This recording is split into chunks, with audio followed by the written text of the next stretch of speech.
This is LBC from Global, leading Britain's conversation. Speak to Sadiq. The Mayor of London, Sadiq Khan, takes your calls. 3 minutes after 10 is the time. If I'd known it was live on Global Player, I might have worn a jacket. But here we are, your monthly opportunity to speak directly to the Mayor of London, although obviously I also avail myself of the opportunity to ask him a couple of questions as well. And we find ourselves this morning, Sadiq Khan, in, not for the first time, but possibly in the most febrile of circumstances, talking about you being in the news for reasons that have next to nothing to do with you. What did you feel, if you don't mind me asking that question, when you heard what Lee Anderson said about you being essentially enthralled to Islamists and extremists? Well, good morning. I've had a number of emotions over the last 6 days. Sad, angry, frustrated, appalled, heartbroken. A lot of different emotions. It's not about me. Listen, it is a bit. I take your point, but I do want to talk about you for a bit first, because those are words I haven't heard you use before. What made this occasion different? Because I sit here every month and read absolute filth coming into this studio about you and directed at you. And I know that you experience similar in public spaces, which I've also experienced. Why is this one so different for you? Well, a number of reasons. Look, firstly, park for a second. This man is a very senior Conservative. What's happened subsequently is people who I think should know better are not calling it what it is. Now, look, if somebody says this is wrong or they should apologise, I would assume it's wrong, unacceptable, and apologies being asked for is because we all accept it's racist, Islamophobic, and anti-Muslim. My sadness and my heartbreak is because people who we look to for leadership haven't provided it. And I mean Sunak, I mean the Deputy Prime Minister, I mean the Cabinet. James, I was one of the first people in real time on your show and at other places to call out anti-Semitism within my party. I've been quite clear in my views on homophobia and misogyny. Later on today, there'll be a report published which will demonstrate some of the cultural problems within our police service. Why is anti-Muslim hatred, why is Islamophobia any less serious than those things? And my sadness and my heartbreak is because I thought we'd made progress since 2016. And clearly, in some quarters, we haven't. And here's my real source of sadness. Is I spent a lot of time over the last many years in politics encouraging others to get involved in mainstream politics. Look, don't get mad, get even, join a political party, go on a lawful, peaceful, safe protest, lobby your MP, become a councillor, become a member of parliament. James, the conversations I've had over the last week from mums, dads, uncles, aunties of Muslim children or visible minorities saying, you know what, there's no way I'm going to encourage my loved one to get into politics. There is no way at all if that's how people like you are treated. And by the way, you and I often have conversations off air that many of your listeners would not know about you calling me out for saying, why don't you talk about it more, Sadiq? You're in danger of gaslighting. I'm paraphrasing what you've said in the past to me off air, and apologies for breaching confidences. Sadiq, you're in danger of gaslighting the British public into thinking everything's okay when it clearly isn't. Because I don't want to be the main character, right? I don't want to play the victim card, the race card, the Muslim card. But James, Sunak's had a million opportunities to call this out for what it is. Oliver Dowden's had a million opportunities. Every member of the Cabinet's had a million opportunities. They've not called it out for what it is. This is Islamophobic. It is racist. It is anti-Muslim. Can I explain why for those of you listeners that don't know? Of course. Right. There are these common conspiracy theories. There are these Islamophobic slurs. There are tropes. There are lazy untruths about all sorts of minorities. We know the ones about Jewish people. We know the ones about women. We know the ones about those from the LGBTQ plus community. The ones about Muslims are basically Muslims taking over London, the Islamification of society. The phrase Londonistan is a reflection of those conspiracy theories, sleeper cells. Well, what this man did was basically articulate in a few sentences all those tropes. It's clearly Islamophobic. It's clearly anti-Muslim. It's clearly racist. And here why I'm angry. What the Tories have done is try and deflect this by an argument about definition of Islamophobia. That's exactly what the Labour Party did about the definition of anti-Semitism in 2016, right? I accepted straight away the IHRA definition of anti-Semitism. Why aren't the Conservatives accepting the United Nations, the all-party parliamentary group definition of Islamophobia? So look, I'm happy to call it anti-Muslim hatred if it gets onto the terrain of what's at the root of this, which is, a big problem in the UK, a big problem across the globe, and we should be bringing communities together, uniting communities rather than dividing them.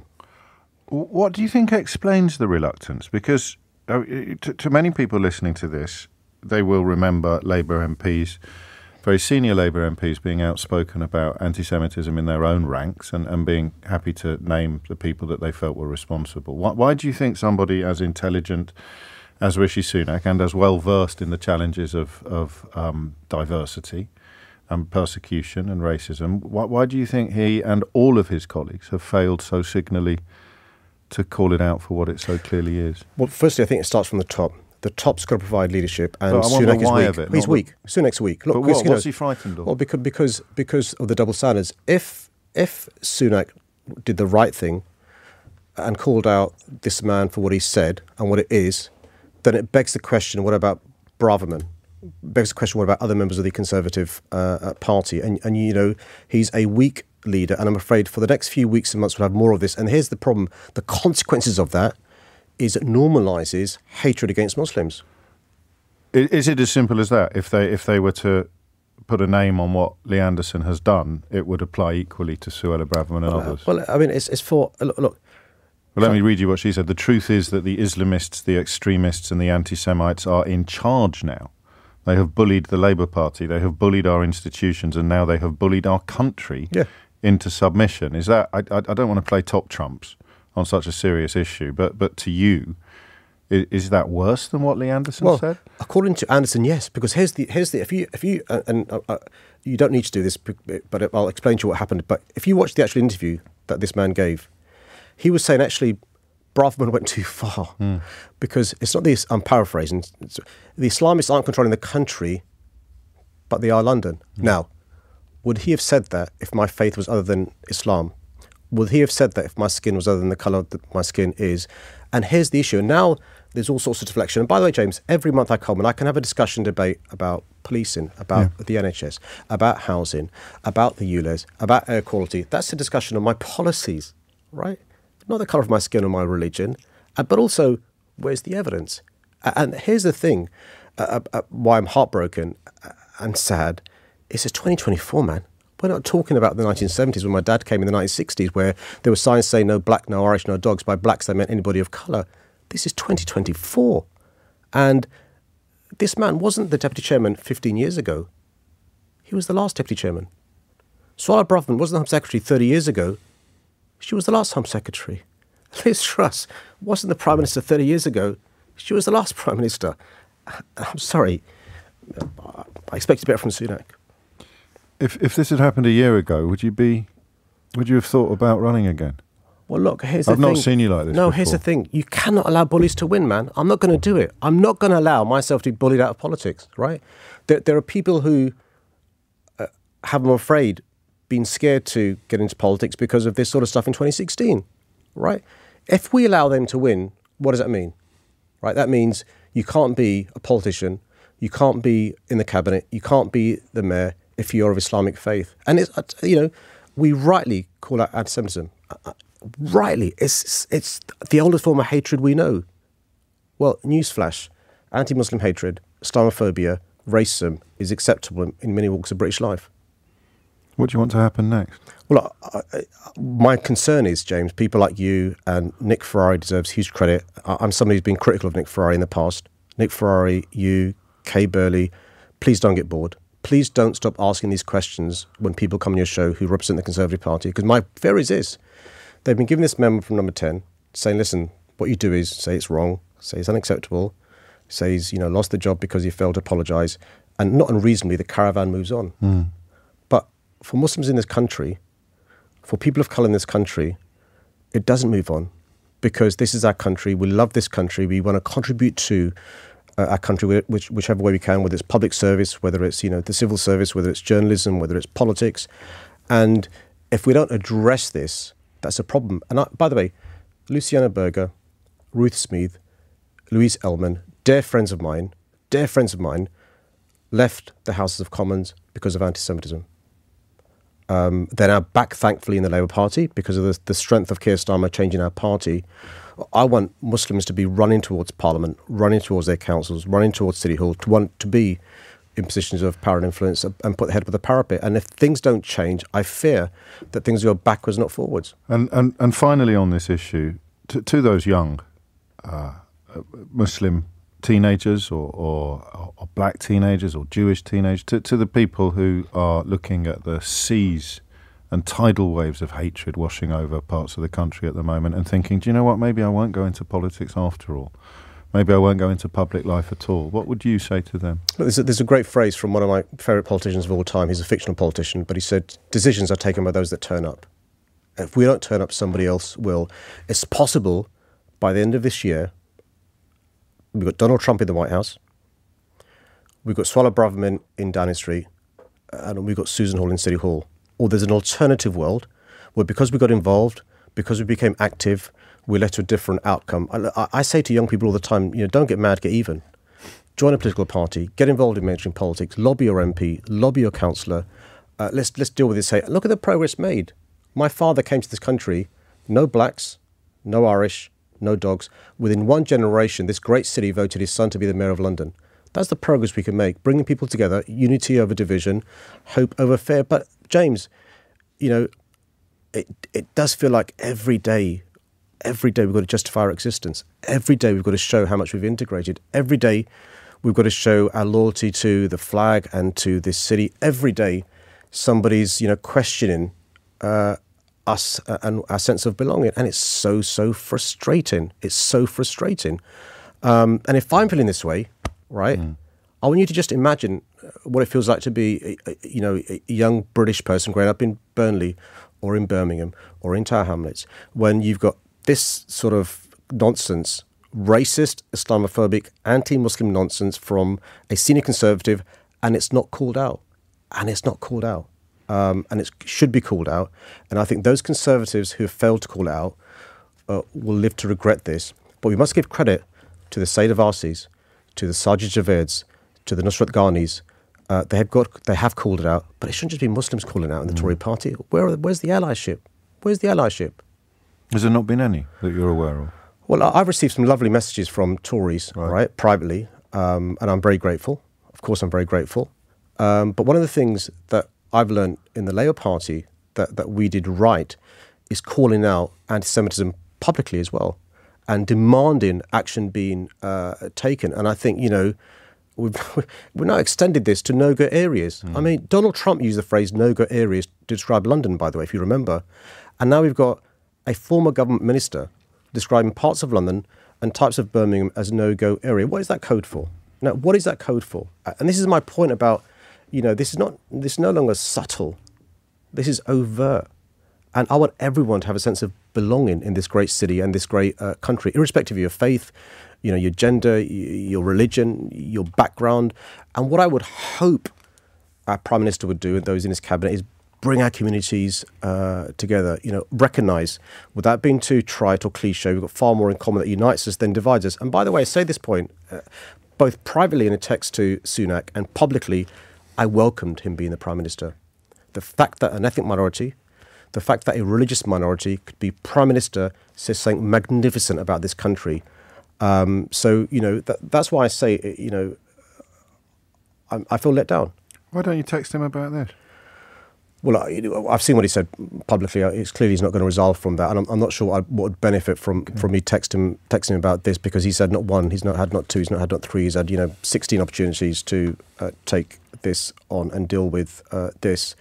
And I think what we don't want is people losing hope about the power of politics to change things. That's why I'm definitely going to, not allow this. I'm definitely not going to allow these people to, cow me and bully me. Speaking of texts, I've already had one which proves some of your points. It simply says, in quotes, "Voted Islam to be the Mayor of London," end quotes. Wow. And I'd say that you misheard. What the Mayor said was that they voted his son to be the Mayor of London, talking about the generational shift from his father coming here to him becoming mayor. But I'm happy to correct and clarify that, even though I probably shouldn't need to. You know what's going to happen now, don't you?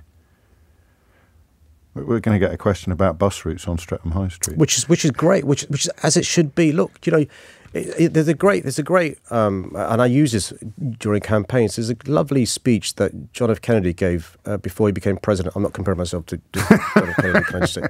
But for those that don't know, President Kennedy was the first ever Catholic president of the USA, which is quite remarkable, bearing in mind it's as late as the 1960s. And JFK once went to a Catholic service and said, "Don't vote for me because I'm a Catholic. Don't vote for me because I'm a Catholic. Vote for me because I've got the best policies and I'll be the best president." And I say this genuinely, James, believe me or not, I say this when I go to mosques. Don't vote because I'm Muslim. Vote for me because I've got the best vision, the best values and the best policies to be the Mayor of London. I say the same thing when I go to the temples, the synagogues, the gurdwaras, the shopping centres, the bus garages, because it's my policies, my visions and my values that I want you to be voting for, not my religion. Leading Britain's Conversation, LBC, with James O'Brien.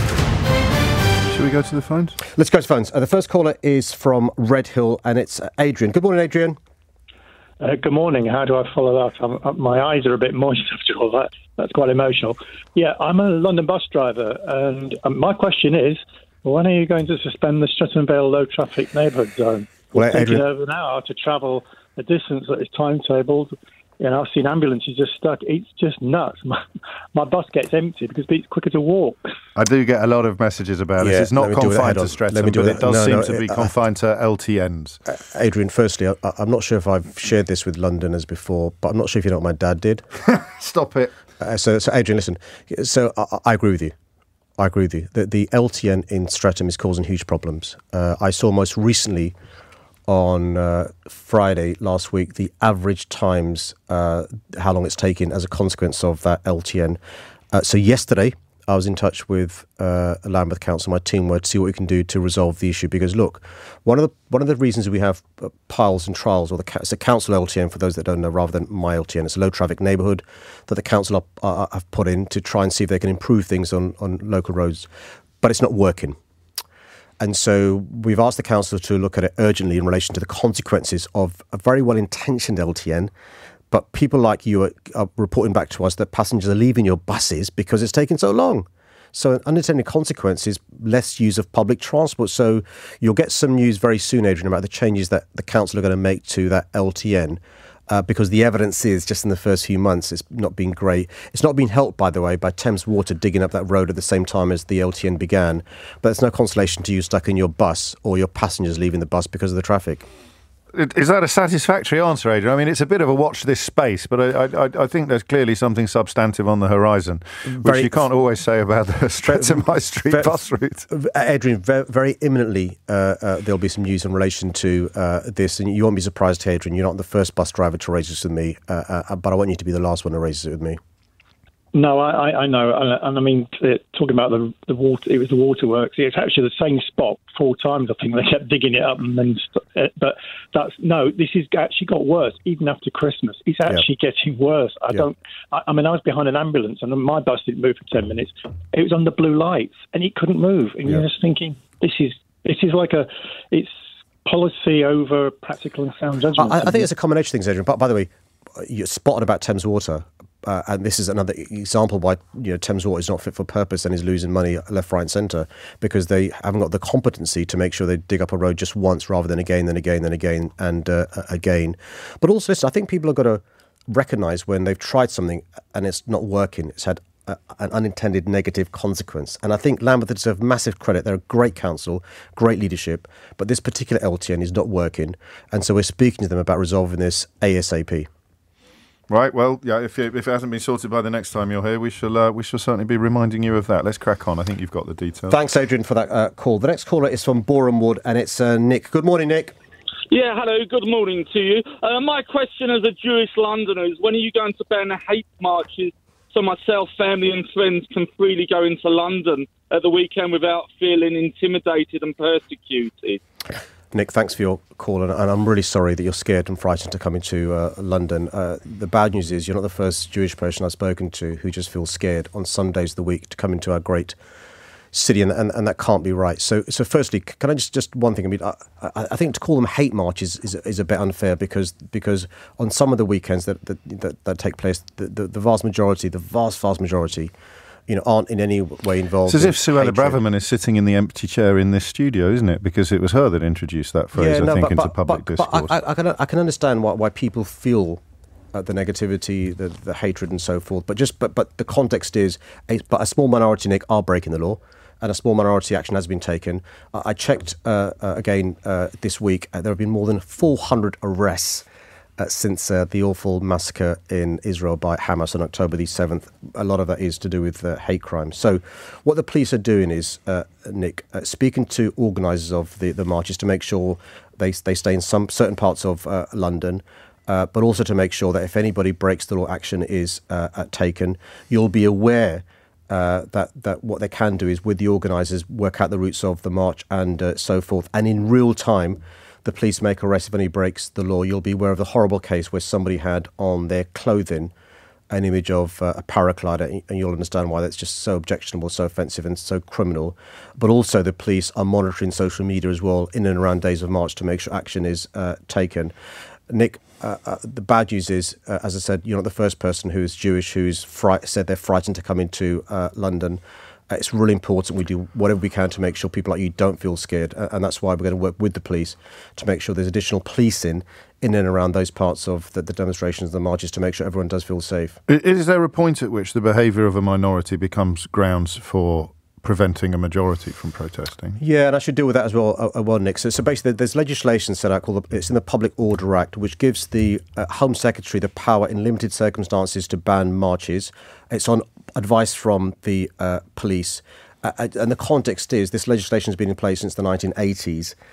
Very, very infrequently. I think there's only been one occasion. I think Theresa May was the Home Sec, and she banned a march taking place in a certain part of London. So if it's the case that the police have got concerns around a particular march, they can ask the Home Secretary to ban a march, and a ban in those circumstances could be, could be banned. I understand from the Commissioner that threshold has not been reached. That being said, can I make this one point? I think freedom of speech is important, but I think we've got to recognise, living in a society, we should be respectful of the consequences of things we say. So even though, strictly speaking, you may not be breaking the law, question, is that sort of behaviour, those sorts of chants, reflective of being a good neighbour, a good friend, a good work colleague? So what I'm saying to people in all sorts of campaigns is be cognizant of the consequence of your actions. Yes, you may be behaving in a way that's lawful, strictly speaking, but understand the impact your words are having on your friends, neighbours and colleagues, because when the Middle East conflict is over, we've got to carry on being friends, neighbours and colleagues, and don't inadvertently make that more difficult rather than easier. What do you specifically fear, Nick, for people who don't really know what the... I don't think Nick's there anymore. That's a shame. 26 minutes after 10, on with the calls. Thanks, Nick, for your call. The next caller is from Northampton, and it's Christopher. Good morning, Christopher. Good morning. I've been looking to move to London to study and work. I've had London landlords ask me to bid, and even one telling me they wanted 2 years' worth of rent up front. Should I give up or look somewhere else? How can I compete in this market? Well, Christopher, I'm really sorry about the experience you're having. I'm afraid we're hearing more and more of that. So frankly speaking, over a long period of time, we've not built the homes we need in our great cities. So the supply is not met up with demand. So more and more people are renting privately. And so what we've been lobbying the government to do is to improve the private rental market, to make rents more affordable, but to give tenants more rights. And there's a bill going through Parliament where the government promised that they would make it easier for private tenants, for example, removing no-fault evictions and so forth. The government's watering down that bill. We're going to carry on lobbying the government to give people like you more rights. Please keep on looking in relation to property in London. It's not much use for him, though, is it, really? But please when keep do you on start, looking, Chris? When do you start? Where are you hoping to go, and when does the term start for you? September? I'm currently studying LSE, so I'm commuting. But from Northampton? Yeah, from Northampton, but I'm looking to expand that work opportunities in London because it's an amazing city. Yeah, it's just when people want 2 years worth of rent in advance, you just tell them where to go, basically. No, but Christopher, we're here. I'm also hearing about people having to bid more than the asking price. Which is because of supply and demand issues. The rent maybe, I'm making this up, £1,000 a month, but the landlords are accepting bids above that because people realise that property is so hot, it's very difficult to get properties and stuff. And that's why it's really important to do what we can to fix the rental market, but also to make sure more homes are built. LSC, by the way, does have student accommodation. Not for master's students, I don't think. Is that right, Christopher? Or it's harder for master's students. I'm studying a bit part-time. I see. Yes. Okay, I'll take that back. I see. But still, you want to be able to do a bit of part-time work, a bit of part-time studying, and 2 months rent up front, 2 years rent up front. It squeezes all but the best funded candidates out of the market completely, doesn't it? No, it does. And we're hearing more. I mean, some good employers, Christopher, are trying to find a way around this by giving their employees interest-free loans to help them with deposits and stuff. We do that in City Hall because we know the difficulties people have in relation to not having the savings to pay for deposits landlords are asking for. I'm afraid I can't give you an answer that will help you straight away, except to say we are building record numbers of new affordable homes. We are making sure we try and make it easier for tenants going forward, and that includes lobbying the government. James is right, it may not help you directly over the course of the next 2 months, but it'll help future Christophers from Northampton come into this great city.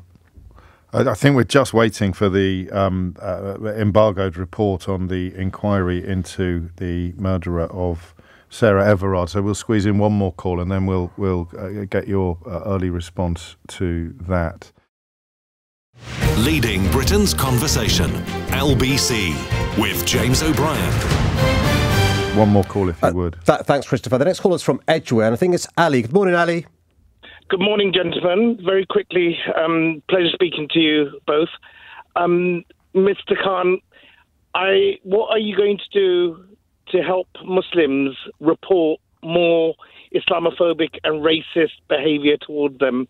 Because in my 52 years, I've seen it in my parents' generation, my generation, and now my children's generation, where, unfortunately, Pakistani Muslims, especially, that's the community I know, they just don't report to the police when they have racial behaviour towards them. And I think that is one of the biggest problems we have, because the communities don't feel that they are integrated enough.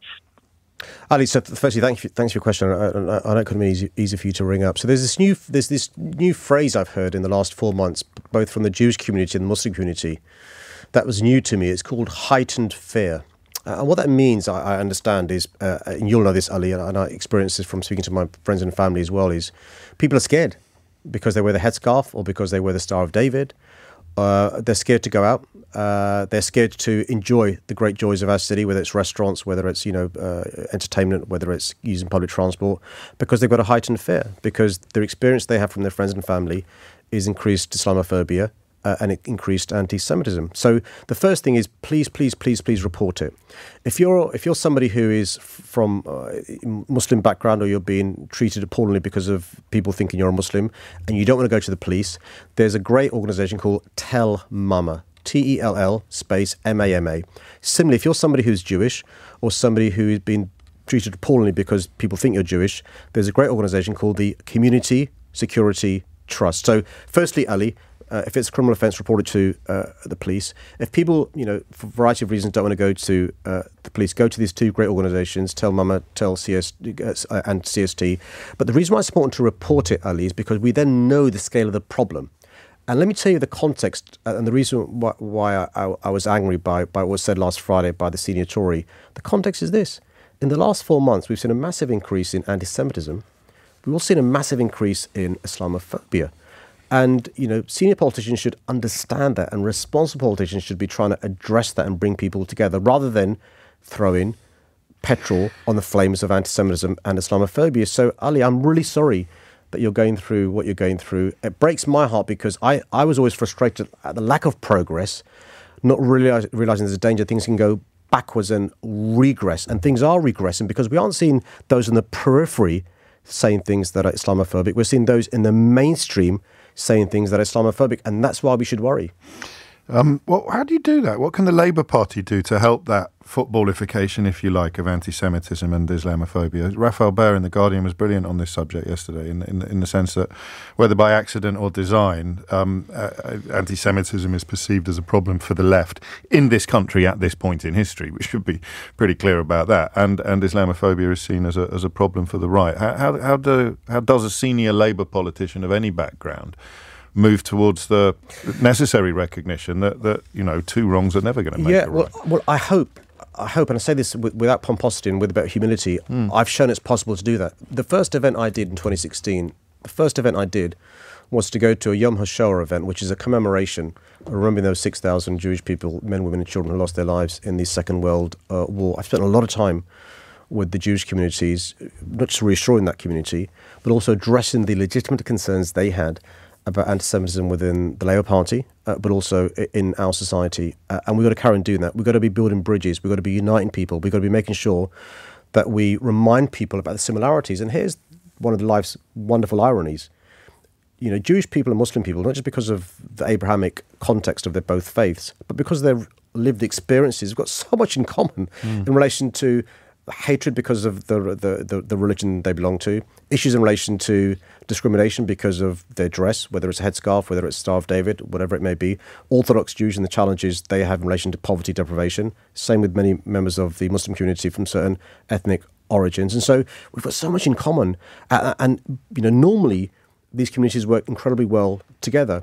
But we know when there's tensions in the Middle East, it can lead to an increase in anti-Semitism and Islamophobia. But I think responsible politicians, and Raf talks about this in his Guardian piece, should be bringing people together rather than bringing them apart. And my concern is what you've seen from the Tory party is playing into that narrative, whereas, the Conservative Party, rightly or wrongly, are seen as a party for Jewish people. The Labour Party, fairly or unfairly, is seen as a party for Muslim followers, which is frankly not true. But I think you've got to reach across and make sure people understand that they can be supported, reassured and helped, irrespective of your political party, but simply the fact you're a decent person. Thank you. And looking now, turning your attention to this report into Wayne Couzens, the murderer of Sarah Everard, Dame Eilish, and Giolini has looked at whether potential risks that he posed were missed during his policing career. I know you've had a chance to have a cursory look at some of the findings, and I should probably issue a trigger warning at some of the things that I'm going to share from the 350-page report. In fact, some of it I'm not going to share on the radio until I've taken some advice. But it found that he had shown friends and colleagues violent pornography, shared unsolicited images of his genitals to young women. He allegedly possessed indecent images of children, all manner of opportunities the report has found to have identified the predatory sexual behaviour that was apparent 24 years before his rape and murder of Sarah Everard. And the phrase, the quote that jumps out from this report is that he should never have been a police officer. How the hell did this happen? I want to begin this by remembering Sarah, not this man. Sarah Everard had a fantastic future ahead of her and was taken away from her by this police officer. And we should remember Sarah this weekend. It's the 3rd anniversary of her tragic and premature death. I've been concerned for some time that there are systemic and cultural issues within our police service across the country that allow people like him to become a police officer and stay a police officer. What's quite clear from his track record, but also this report done by this eminent Scottish lawyer, is that a number of police forces could have taken action to stop him being a police officer or to kick him out and didn't. This is somebody who'd worked for the Civil Nuclear Constabulary, worked for Kent Police and worked for the Met Police Service. And we now have confirmation there were red flags that should have brought him to the attention of those in positions of power and influence and kicked him out. We also know, unfortunately, many people don't like reporting things because action is not taken, but also some people don't realise wrong is wrong. And that's why it's so incredibly important that there are these embedded changes in the police service across the country. I think it's far too easy to become a police officer. It's far too difficult to get rid of a police officer. But in any work environment... It didn't used to be this easy, did it? But here's the issue is, in any work environment, whether it's LBC, whether it's City Hall, whether it's Sainsbury's, some things you know are wrong, right? Forget that you're a police officer. Surely you know if a colleague is sending you this sort of stuff, it's wrong and you should report it and make sure action is taken. Because his nickname was the rapist, according to some reports. Yeah, well, one of the reasons why, this report was done was to get a proper, facts being found as to what happened, and we can then make sure we can learn the lessons about what needs to be done. But the heartbreaking news is this isn't the only man who is a predator, who has done horrible things, who is a police officer. We know subsequently a man called Carrick was identified to be a serial rapist. We only had in the last 2 weeks an example of another police officer who's also been found to have done appalling things, but was known to have a track record. And that's why there is an issue in relation to vetting, but it's not just about vetting, it's the culture within the police service. Because you've talked about, photographs being shared, people in the police service clearly knowing this man was, in inverted commas, dodgy, but no action taken. This is that you're highlighting the difference between bad apple and institutional. Spot on. By the way, so I think bad apples is too easy. Yeah, isolated individuals who are problematic. Let's get them out. It's not about that, because you've just shared one of the summaries of the report, which is other people knew there's a problem, didn't take action because of the culture. Allowed this to happen, and the culture wasn't one where action was taken. That's the difference between an organisation that should be, anti-misogynistic, anti-racist, anti-homophobic, and one that will take action against individuals when it's brought to their attention.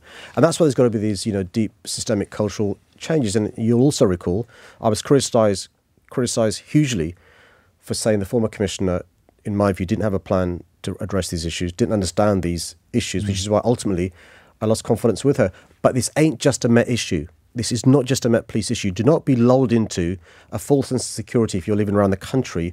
Oh, our police officers, the cultures here are fantastic, because you'll hear later on today from the National Police Chiefs Council, but also Sir Mark Rowley, about the issues across the country. And that's what this report shows. Ain't just a Met Police issue, ain't just a Kent issue, it ain't just a civil nuclear issue. It's an issue for policing across our country.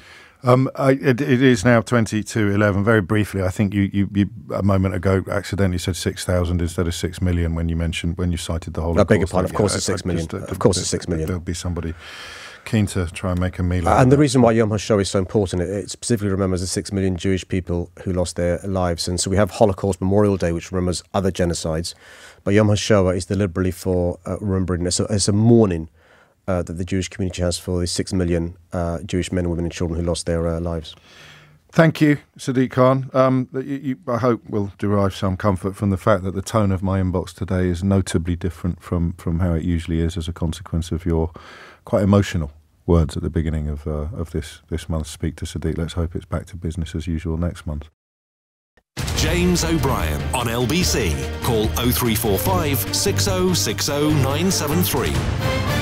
10:45 is the time, and I'm tempted, I am going to cross live to the press conference that has followed the publication of the report into an inquiry into the murder of Sarah Everard. And although we missed the beginning of it because the Mayor of London was here, let's just cross live to that now. Despite having his home address and knowing that he was the only male insured to drive the car, Kent Police closed the case and took no further action.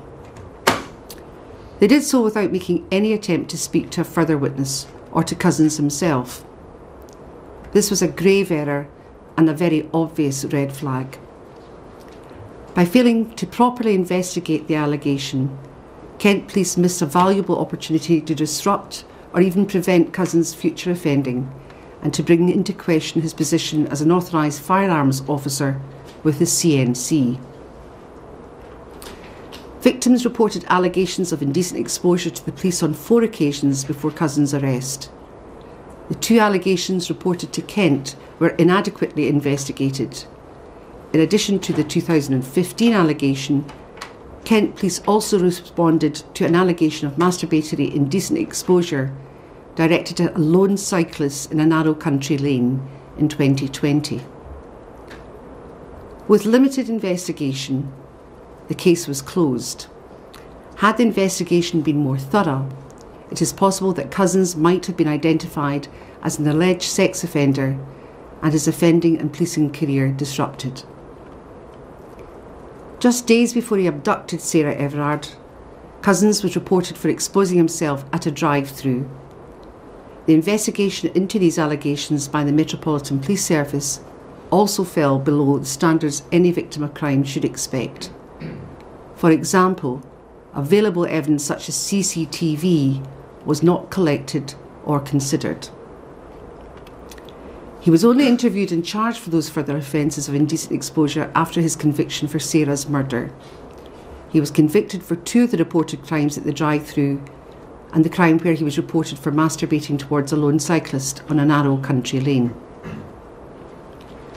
The inquiry is aware of 5 other alleged incidents of sexual offending involving Cousins, which, for many understandable reasons, were never reported to the police. Given the known underreporting of sexual offences, I believe there may be even more victims of Cousins offending. Data tells us that women do not always report being victims of indecent exposure. Evidence of the inquiry showed that policing does not always respond to it as it should. I make recommendations about improving the ways that police respond to those who report such crimes. I also recommend an immediate review be undertaken of indecent exposure allegations against serving police officers. My task in part 1 of the inquiry was to examine the facts and circumstances of the case of Wayne Cousins and the cultures in which he worked. Policing is, however, not a homogeneous whole. Pockets of different cultures exist within police forces, and police culture is something that will be examined during part 2 of this inquiry. Good police officers work alongside those who abuse their powers, behave inappropriately with their colleagues, and do a disservice to the profession of policing. Some, like Cousins, manipulate their image at work to avoid drawing attention to themselves. Outside of work, Cousins was reported in 2020 to have been seen wearing a police belt and items of police equipment while off duty. He described himself as an undercover officer. He was not. Although Wayne Cousins was not wholly a product of his working environments, those environments did nothing to discourage his misogynistic view of women and meant that providing he presented himself as professional, his deviant behaviour outside of work could flourish. Policing leaders need to radically transform their approach to police culture if future offenders like Cousins are to be denied opportunities to abuse police powers for sexual purpose. It is time certain types of behaviour, from the unacceptable to the criminal, and low standards are simply not tolerated in policing. This report is part 1 of the Angelini inquiry. Part 2 is underway, and the terms of reference for this work includes a broader national consideration of police vetting and recruitment, police culture and standards, and the protection of women in public spaces. This includes other tragic cases of femicide in public spaces. My approach to Part 2 is informed by what I have learned during the course of Part 1. Part 3 of the inquiry is an investigation into the crimes and career of former Metropolitan Police Officer David Carrick. That work is also underway. The 16 recommendations I make are not all new. Failures of investigation, failures of HR processes, and failures of vetting policy and practice are a depressingly familiar refrain in policing. Now is the time for change. Without a significant overhaul, there is nothing to stop another Wayne Cousins operating in plain sight. I would urge all those in authority in every police force in the country to read this report and take immediate action. Sarah's parents and loved ones live in the perpetual grief and pain of having lost Sarah in this way. Her death and the public discourse it caused should galvanise those responsible for policing to ensure that those who have the privilege and power of protecting us can be trusted. Thank you.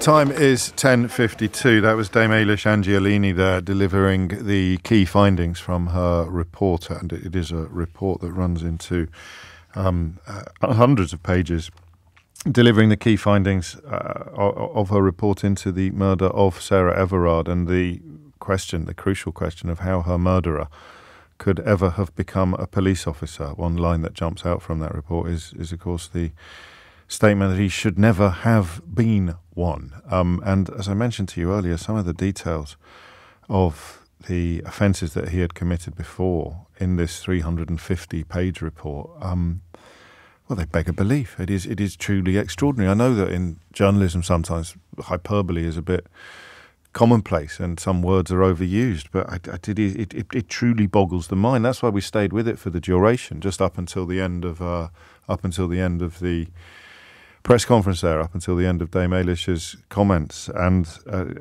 because it was shock and scandal upon shock and scandal. After 11 o'clock, we'll catch up with Fraser Knight shortly, who has been in the room as that press conference unfolded and who has spent the morning locked in a room with the 350-page report, so we'll know a little bit more about it than we've been able to glean thus far. But after that, I think the story, the issue that jumps out from what we just heard is the treatment of indecent exposure. Two things there, that it is rarely reported or often not reported, and when it is, the police response is inadequate. We've touched in the past upon this curious national attitude to the kind of crimes that you just heard described, sometimes in graphic detail, for which I hope you were prepared. And by that I mean an almost seaside postcard smuttiness sometimes with regard to, you think of the Flasher and the Mac and the just not quite but almost carry-on film type characterisation of these kind of characters and therefore these kinds of crimes. So I think that we will have a look at that after the next news bulletin, just to prepare you and hopefully encourage you to contribute. At some point in the coming days, I'd love to have a phone-in with police officers about how the hell you process this, because I think something that the Mayor and I were discussing earlier is relevant to every single one of you, and that is the difference between bad apple and institutional. But as I mentioned, Fraser Knight has not only been at that press conference with Dame Eilish Angiolini, but also has had access to the embargoed report for much of this morning. And Fraser joins me now.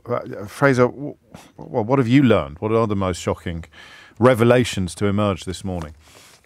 Well, I think, James, we knew that there had been some opportunities missed to get rid of Wayne Couzens before he went on to abduct and murder Sarah Everard. But reading through this report, it's clear that there are many more than what we had previously thought. Lady Eilish Angiolini has said that before Wayne Couzens joined the police, well before he joined the police, he sexually assaulted a child.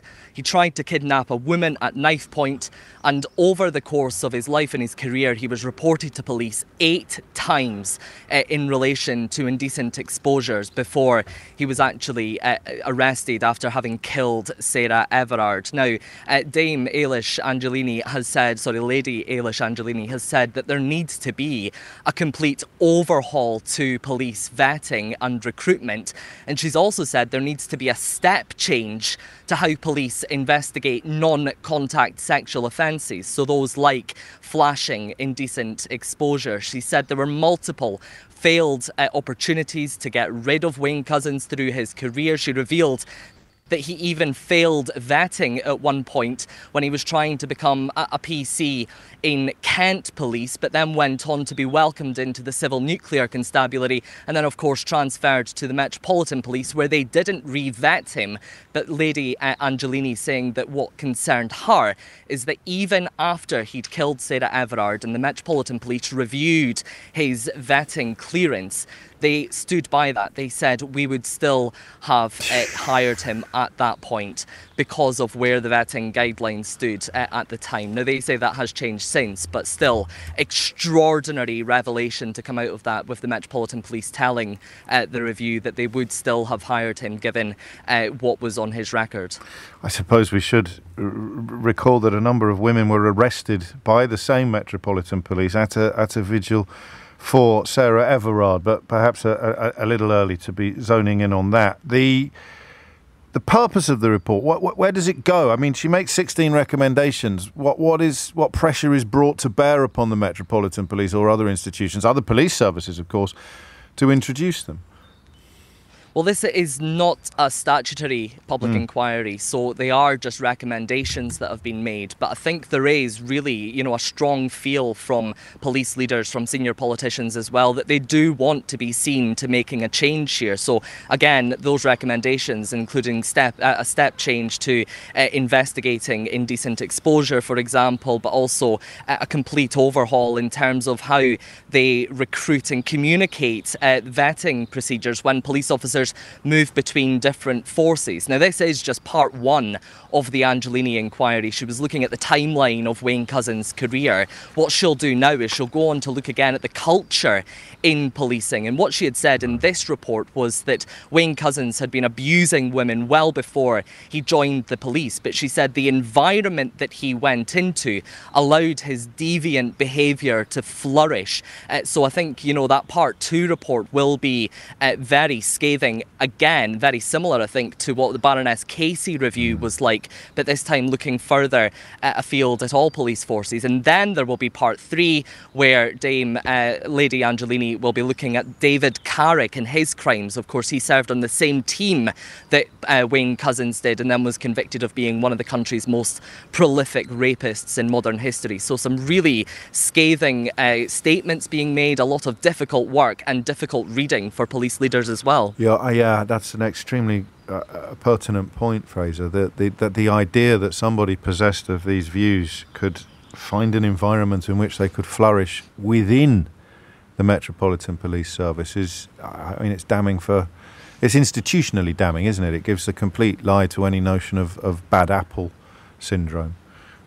I also think this goes further than the Metropolitan Police. This also looked at his time in the Civil Nuclear Constabulary. It was then that he was reported for indecent exposure, 2015, while he was in the Civil Nuclear Constabulary. And despite that, we saw just on that report, actually, the investigation was closed down within 9 days without having, progressed it any further. And despite that, he then got to move to the Metropolitan Police and continued to offend. So it is a much wider issue and something that all police leaders will be looking at. In fact, this afternoon we'll be speaking to some of those leaders, including Sir Mark Rowley of the Metropolitan Police and the Chief Constable of the Civil Nuclear Constabulary, alongside the Police Chiefs Council, to see exactly what they're going to change. There's lots of questions that they need to answer, and lots of these recommendations that I imagine they should be wanting to implement as soon as possible. And yet, as your reference to Dame Louise Casey reminds us, some of these questions has, of course, been asked and, at least in a rhetorical sense, answered before. Fraser Knight, thank you very much indeed for that report. Ask not for whom the bell tolls, it tolls for thee. This is LBC from Global, leading Britain's conversation with James O'Brien.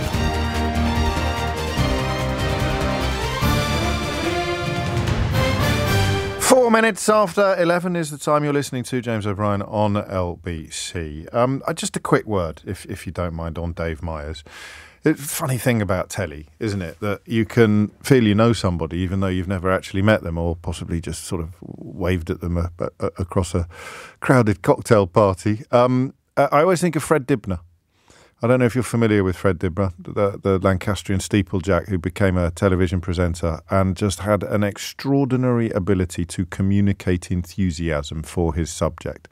And it means that you could be talking about astrophysics like Brian Cox, or steam engines, as Fred Dibner often did, or cooking and motorbikes like Dave Myers did, and you were guaranteed pleasure in their company. You may be surprised to learn that I'm a huge fan of the Hairy Bikers, and the announcement today of his passing by his best friend and on-screen partner, Cy King, is particularly poignant because the new series on the telly touches upon the belief that he would never be on telly again when he first got ill. He's been battling cancer now for a couple of years. He thought it was all over, and so the series currently, I can't quite remember whether it's been broadcast for the first time or repeated. I think it's a new series, but the subtext of the whole thing is his joy at actually getting another crack at the whip. He said in the episode earlier this week he never thought he'd get on a motorbike again, and of course he did. So I just thought I'd mention that because he is very much, for those of us familiar with his work, in what I always think of, because of my age, obviously younger people listening to this won't have the first idea who Fred Dibner is, but there's something about the alchemy of television and expertise, television and enthusiasm. So it's why the best cook in the world isn't going to be the best TV chef, you know? It's why the best footballer in the world isn't going to be the best pundit, or indeed the best presenter. It's a magical little combination of ingredients, if you pardon the pun, and they had it. They had it together. Dave Myers and his friend, his grieving friend, Cy King. It's 11:06. We're going to talk about something completely different now, and well, from that, but we're returning to the territory of the report into Sarah Everard's murder, and we're going to pick up on what is clearly a crucial point within it. I'm not going to debate what is the most crucial finding. The litany of crimes that he committed before becoming a police officer was extraordinary, and indeed the knowledge that some of his employers had, whether the Kent Police Service or the Civil Nuclear Constabulary or the Metropolitan Police, while still deciding that he was a suitable candidate for employment, it's actually sometimes, it doesn't happen very often on the programme. I just talked about it with my colleague during the break. Sometimes you can't quite believe what you're hearing or reading. I'm not comfortable running through once again the list of some of the details that have emerged in the course of this report today, because they are gross. They are truly, truly gross. But then you remember that you're talking about someone who was permitted to join the police service despite this being known, despite this being, if not known by the people making the decisions, then it being known by somebody they could have blooming well asked. And yet the line that I think we'll pick up on is this approach to what we, I think, unhelpfully have referred to as flashing over the years. Certainly when I was growing up, flashing would be the phrase that was used, and it has a different impact, doesn't it, from indecent exposure or almost a sort of form of assault, albeit that there's no physical contact. And there are two things that Dame Eilish has picked up on, and the first is the failure of many women to report it, which I think is inextricably linked to the failure of many police officers and police services to properly investigate it. And this again is one of those things where your male privilege, for want of perhaps a better phrase, is really in overdrive, because all I mean by that is that we generally have absolutely no idea of how commonplace this is. Sometimes you sit around a table and a conversation starts about women on the London Underground. I live in London. There'll be regional equivalents of this. Women on the London Underground being victims of inappropriate touching or men, forgive me, rubbing themselves against them. And you sit there sometimes as a bloke, because everybody around the table is someone you know. It can include your own partner. And women talk about some of this stuff as if it is the most commonplace thing in the world, as if it is an occupational hazard of being a woman in the 21st and 20th century. And as a bloke, and I don't think this makes me extraordinary or particularly naive, as a bloke you sit there going, well, crikey, and I knew that it happened, but I thought it was extraordinary. I didn't realise it was ordinary. I didn't realise that it is so commonplace that in some ways you never cease to be hurt and offended, but you never cease to be shocked, but you perhaps cease to be surprised. So I want to look at it from three angles, with your permission. The first is the lived experience of it, and we need this, because that's the only way that you can properly spear the second issue. Because the real mystery here is how on earth police can not know what a serious crime it is. So I want you to tell me, if you can, what happened to you and how it made you feel. 0345 6060 973. Because there are women potentially listening to this who were victims of Wayne Couzens' offending, and the failure of society, I think, not just police, to properly appreciate how serious it is and how traumatic it can be, must be a huge part of my second question, which is this, and anyone can answer this, although, fellow lads, I would urge you to remember that this is an almost entirely female issue. Do you know, even on a day like today, I will get texts from men complaining about that, which is really the point made in a much more powerful fashion than I ever could about what male privilege looks like. We'll probably get some people trying to mansplain what it's like to be flashed at as a young woman. But anyway, the second question becomes, why does society have the attitude that society has? I'm not letting any police officers off the hook here, but I'm fairly confident that you are familiar with the phrase flasher mac or flashers mac, and the idea of a dirty old man wandering around with his genitals on display but hidden by a mac, which he then flaps open in order to... I mean, almost everybody of my age will have encountered, quotes, humour, end quotes, predicated upon that practice. So that's part of the reason, surely, why attitudes of seriousness are diminished, why it is not treated as seriously as it clearly should be. And then we come to the third question. So it's you know, what's it like to be on the receiving end of this sort of behaviour? Not just the moment of criminality, but the aftermath, the decision to report it, the experience of reporting it. That's the personal question. The social question then becomes, why do we all have this weird attitude, especially when half of the population is women? And I'm fairly confident that the massive majority of women will not share the idea that it's no big deal. And I used to tell a story on air, didn't I, that kind of proves the point in a way. And I think the reason why I could tell the story on air was because it was the woman in the scenario, although actually it doesn't quite work. I scratch that. I may give you a little bit more detail later, but it wasn't that actually. It was on a nudist beach, so that doesn't apply at all.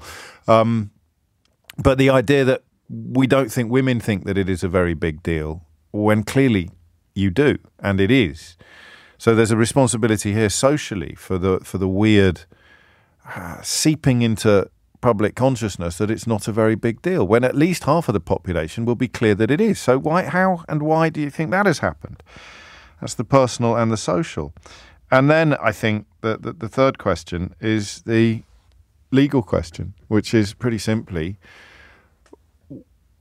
why is it treated so poorly by the police?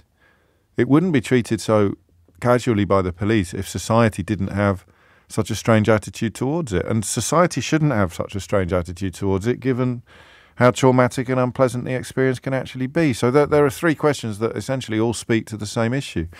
Without the trauma, there wouldn't be a mystery about society's attitude. And without society's attitude, there wouldn't be a very plodding response, a failure of the police to take it seriously. If you can knit all three of those together for me, I'll be incredibly grateful. But I'm very, very conscious that what for me is a radio conversation, a radio topic, a phone-in topic, for you will be among some of the nastiest and most unpleasant memories that you have. So please don't think for a moment that I'm not cognizant and conscious of how serious this subject is. I just don't think you can have a conversation about how serious it is without acknowledging the fact that police forces, never mind people, and society in general have spent decades failing to appreciate or acknowledge or properly recognise how serious this is. And forgive me for not mentioning this earlier, the reason why this matters is because the proven risk is that if you don't pick up on people like Wayne Couzens when they're behaving in ways that can be filed under all of the descriptions I've just deployed, there is a strong chance that they will move on to doing ever more disgusting things. So if you needed any rationale at all for the importance of this conversation, there it is. Leading Britain's Conversation, LBC, with James O'Brien. It is 18 minutes after 11. Do you want a little quiz, or should we save? I think we should save the levity for Mystery Hour today. But there are a couple of stories around that I think will put a smile on your face, which is not something anyone could say about the story under discussion now. How do we end up? John Podmore's been in touch. He's a former prison governor who often treats us to the benefits of his experience on LBC. He tells me the problem with sex offenders such as, quotes, flashers, end quotes, is that if they get prison sentences of under 4 years, they're unlikely to receive any treatment and they will be banged up with like-minded individuals. Sex offender treatment in prison it generally has a bad reputation as well. So part of the sort of logistical answer to the question. Let's get back to the personal. Catherine's in Birmingham. Catherine, what made you pick up the phone? Oh, hi, James. Hello. I'm a first-time caller. I think for me, as a woman, this has happened to me 3 times in my life, but particularly around the time of the Sarah Everard case. I was running in a park in Birmingham, a normal route I'd done, many times before, 7 a.m. in the morning, and a man jumped out of a bush, fully naked from the waist below, and just stood there in front of me. And, I actually did swear at him and then ran off. And he ran off, and I rang the police. And when I spoke to the police, they said that they were well aware of this gentleman, that I wasn't the first person that this had happened to. But they obviously hadn't been able to, apprehend him. Apprehend him, exactly.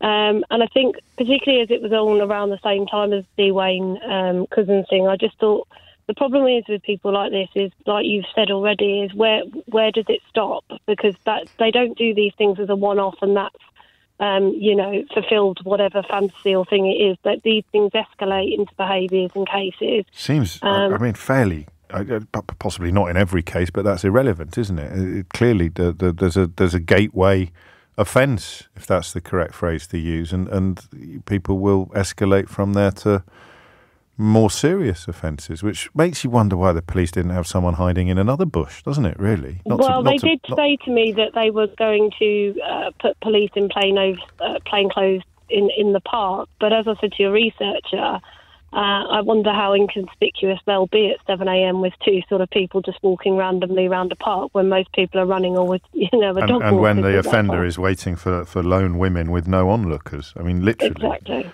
Oh, so did you hear from them again after you reported it? No, I've never heard from them not again. A word, not a whisper? No, nothing. Were you surprised by that? No, I wasn't expecting again. I had a similar experience 3 or 4 years ago when a man approached me on a bus, and I called the police and they refused to come out. My dad was actually a serving officer in the Met at the time, and he put a call in, and then suddenly they did manage to come out. But again, no collars, no.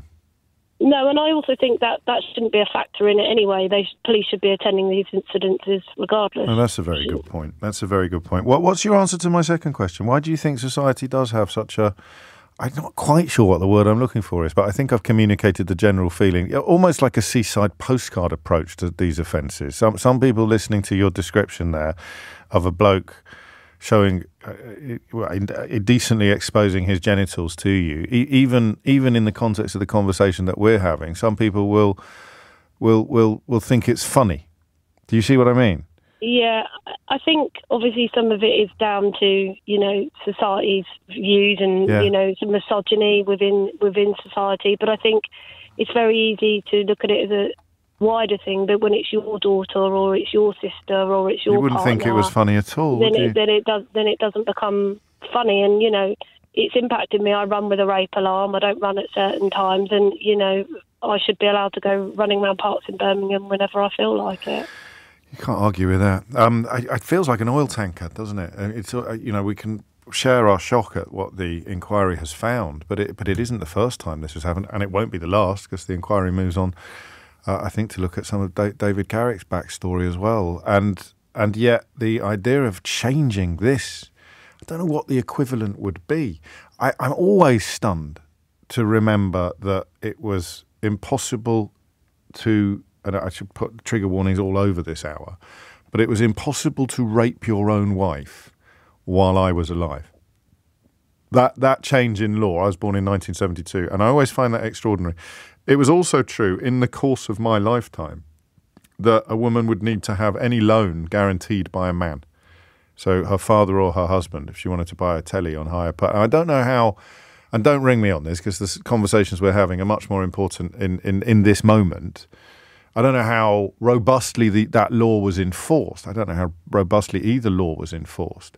But when you think that the mountain seems too high to climb, it's helpful sometimes to look back at the mountains that society has already climbed. And those are 2 fairly big examples of how a society, a civilization can undertake an extraordinary transformation in attitude. But we definitely need one here, and it's definitely extraordinary. Jeff picks up on the ITV, I think, comedian Benny Hill, who very often, and this isn't a criticism of him, or times change, which is the point I was just making. And that's another example of why we've got an end of pier, Seaside Postcard, Carry On film, Benny Hill, underpinning of these very, very serious crimes, which is to explain why perhaps they're not taken as seriously as they should be. Never, ever, ever to excuse. Thank you, Catherine. Susie's in Manchester. Susie, what would you like to say? Oh, hi, James. I'll attempt to answer your questions as much as you've got time for, but I think to the question about why is it kind of okay, why do people seem to accept it, even though perhaps we've changed our views in terms of those mountains that you were talking about. I'm a psychotherapist. I trained and worked with rape crisis. I'm a survivor of sexual assault and particularly this type of sexual harassment myself. And I think it's about a window of tolerance, a term that we use in counselling, but I'm going to apply it to society. Yeah. And if you think about, you talked about Ouija women a couple of weeks ago. If you think about the women in Gaza at the moment, there's like a hierarchy of trauma. And I think anything to do with consent, which is a really difficult topic as it is, there's almost like a scale. Yeah. So, we can kind of trivialise that it was funny that the guy didn't mean to do any harm. Oh, and he didn't touch you in a flashing incident. But then we can look at these women who where, rape is weaponised as part of conflict and think, okay, well, that's far away from us. But yeah, it was definitely worse. And I think, from my sort of perspective in my line of work, the impact that it has on women, as much as, a bit like the example you talked about around the table with everybody saying, oh, yeah, of course that happened to me. It's part of life. The impact that it actually does in terms of confidence, in terms of how people are when they go to work, in terms of, how they form relationships, it's really pernicious because it says to women that we don't matter. Yeah. And I think that's the impact that, is really difficult to deal with. And I think in terms... Go on. No, sorry, I'm just listening. And I just think in terms of that point about sentencing that you said John kind of texted in before about, weirdly enough, I used to be a lawyer in a former life. And I think that this is part of it. The police don't take it seriously because they know that the CPS won't, because the CPS can't, because the sentencing laws and the way the trial system is set up for kind of women in sexual harassment or sexual assault cases is so flawed that no one's going to do it. So the women sit around the table and suck it up and won't go. The police won't take it seriously because they won't prosecute. Because there's no point. There's no pay dirt at the end of the process for them, as it were, in terms of convictions and meaningful sentencing. Exactly that. There's a thing called inchoate offences, which is like attempt or conspiracy. You get more sentencing for those, you get a higher sentence for those than you do for actually committing a crime around sexual harassment and sexual assault, for example. I don't understand that. It seems absurd. What's the, with your psychotherapist hat on, what's the motivation for the imposition of the hierarchy? Why does it happen? Why is there an impulse to do it? How does it help us to impose it? Yeah, I think that's back to window of tolerance. I think that we can't look at this because it will remind us that something likely happened to us or happened to someone close to us, and we can't deal with that right now. Certainly we can't deal with that without appropriate support. And so we are happy to isolate ourselves as well as others as a sort of secondary gain. But, it's not a nice system, obviously. No, and yet when you move up that ladder of criminality, there comes a point where everybody is agreed about the egregiousness of an offence, doesn't there? It's weird how arbitrary it seems to be. I think you've touched on the possibility of physical contact being the pivot point. It probably is, isn't it? I think so, yeah. And I think, with Sarah Everard, we're talking about the tragedy of a murder here. Yes, of course. But would we be talking about it if that hadn't happened? Would we be talking about what he actually did that led up to that was part of it? Yes, we all know about that now. But it's almost as though it has to get to that level for it to be deemed important. Yes, and that, I suppose that's on all of us. Well, not you, but it's on people in my profession as well who should be having these conversations. I'm pretty sure the last time we had this conversation was also in the context of Sarah Everard's murderer, actually, and I don't know how you avoid that because, of course, they don't get the news coverage they should get because they don't get the attention they should get because they don't get the police response they should get because they don't get the social response they should get. Susie, thank you so much. That was fascinating. It tallies with this text that came in while you were talking. As a serving police officer with the Met for 23 years, I can say that I have dealt with far too many indecent exposures by men. I can say I've always treated them with the utmost seriousness and have never seen any of my colleagues deal with them in any other way. In my opinion, the CPS in action without a difficult case and police numbers mean that there simply aren't the officers to send to all the calls. 350 to 400 officers leaving the Met a month with about 6 new applicants. Do the maths, it's not good. That relevant to the current context, it wouldn't have been relevant 23 years ago on the numbers issue. And I take your point that you've always done your utmost and all of the colleagues that you work with have as well. But I'm afraid that the bad apple defence doesn't wash with me anymore. It may wash with some people listening. I think when Macpherson used the word institutional, we should all have paid a lot more attention, albeit that he was talking about racism rather than misogyny or sexism or simply an inadequate approach to certain sex crimes. But the difference between the bad apple theory and institutional, something we probably shouldn't have let the usual suspects gloss all over when that phrase institutional was first introduced into public discourse. And it is, of course, a phrase that Mark Rowley still rejects. I think that's an important point to make. He still says we shouldn't use that phrase because it makes his police officers feel bad. I'm beginning to think it's probably time that they did feel bad. This is LBC with James O'Brien. Call 0345 6060 973. Text 84850. Alexa, send a comment to LBC. It's 11:34. Oh, please, writes this texter. Writes Rob, in fact. Your last message is part of the problem. They are not investigated properly, James. I'm a retired officer with 30 years' experience, and I can't abide police officers still claiming that these offences are investigated properly. Once again, it's part of the problem. That officer would probably have laughed at the fact that Cousins was nicknamed the rapist. The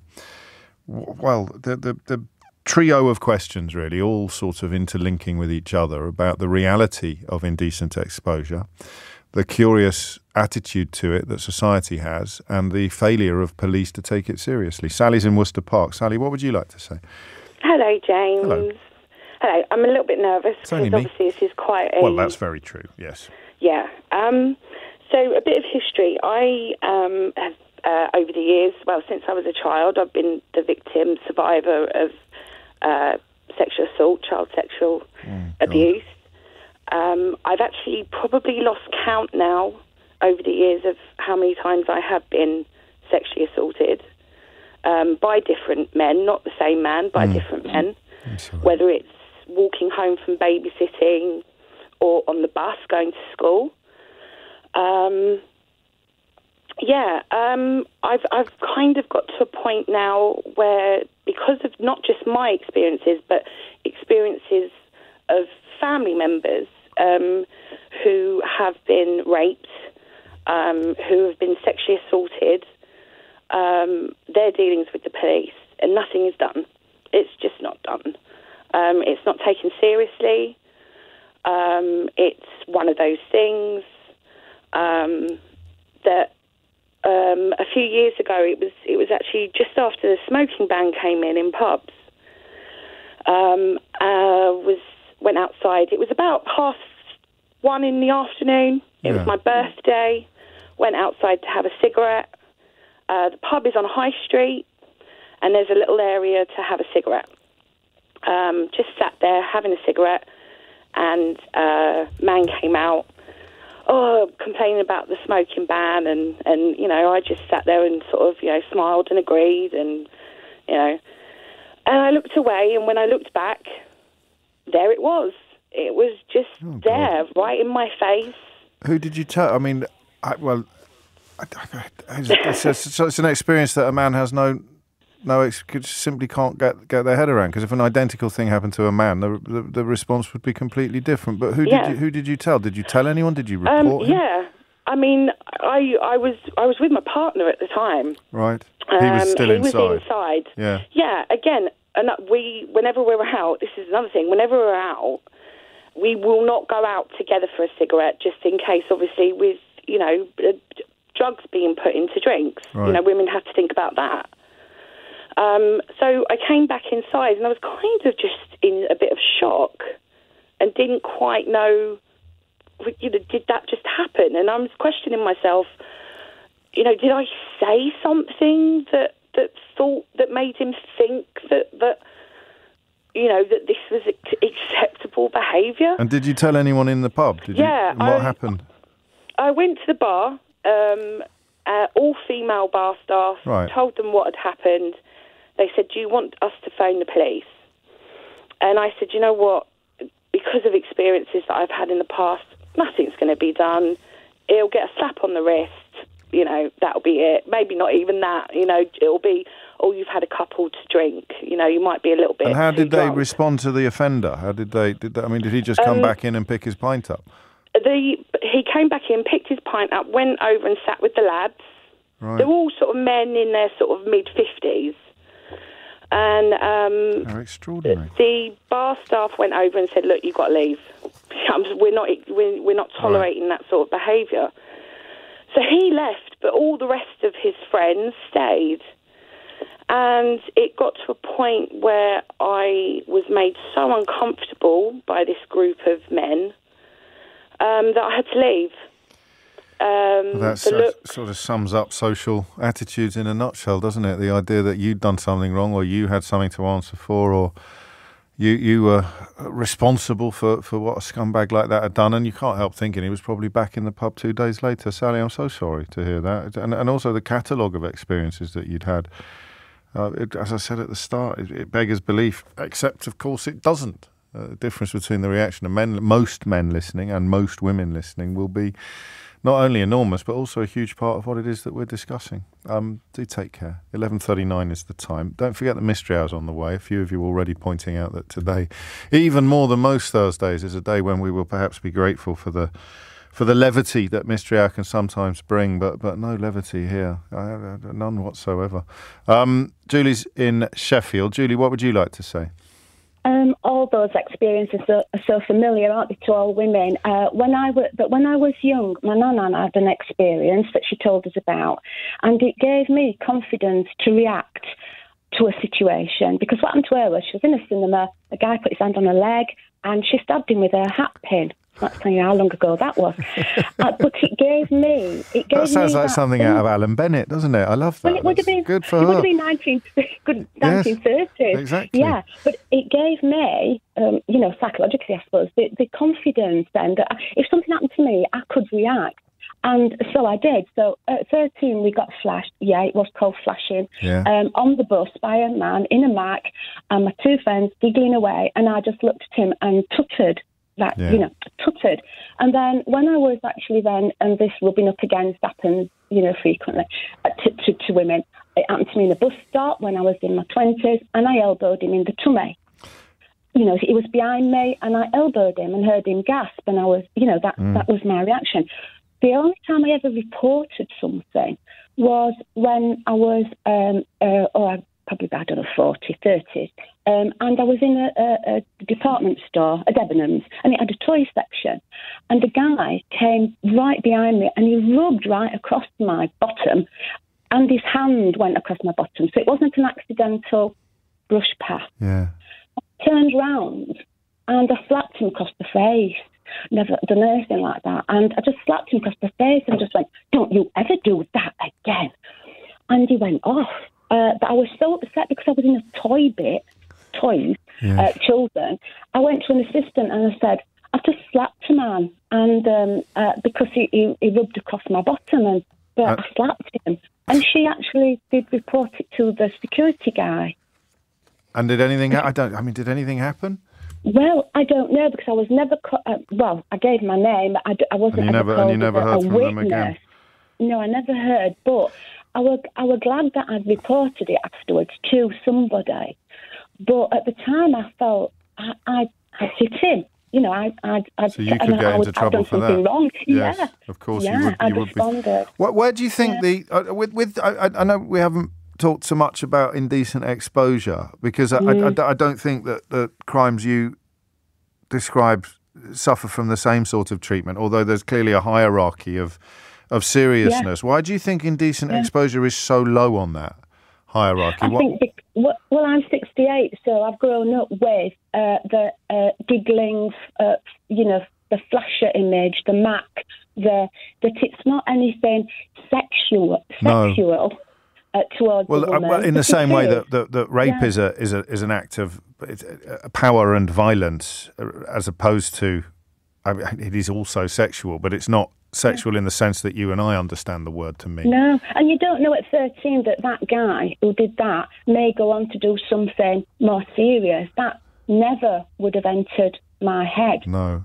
At all. And even, I wonder what the numbers are. When you've had your bum nipped, well, we shouldn't. I mean, I wonder what the numbers are on escalation. I don't imagine they really exist, do they? But the idea that this character, if he'd been caught or properly disciplined earlier, then, and certainly using his police status to commit later crimes would have been impossible if he hadn't been a police officer. It doesn't mean he wouldn't have committed crimes, but he would have found the context would have been completely different.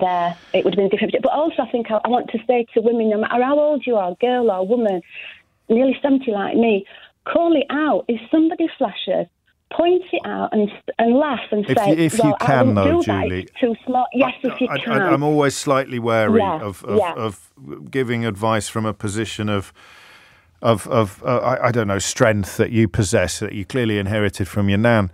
I'm always slightly wary that we can make some women feel worse than they do already, because in that moment they couldn't find it. They didn't know how to behave, and or they were too frightened, or they were frozen. So you're obviously right up to the point that we acknowledge anyone who doesn't do that is in no way to blame for not doing it. The same with the physical response. The same with an elbow in the belly or a slap across the face.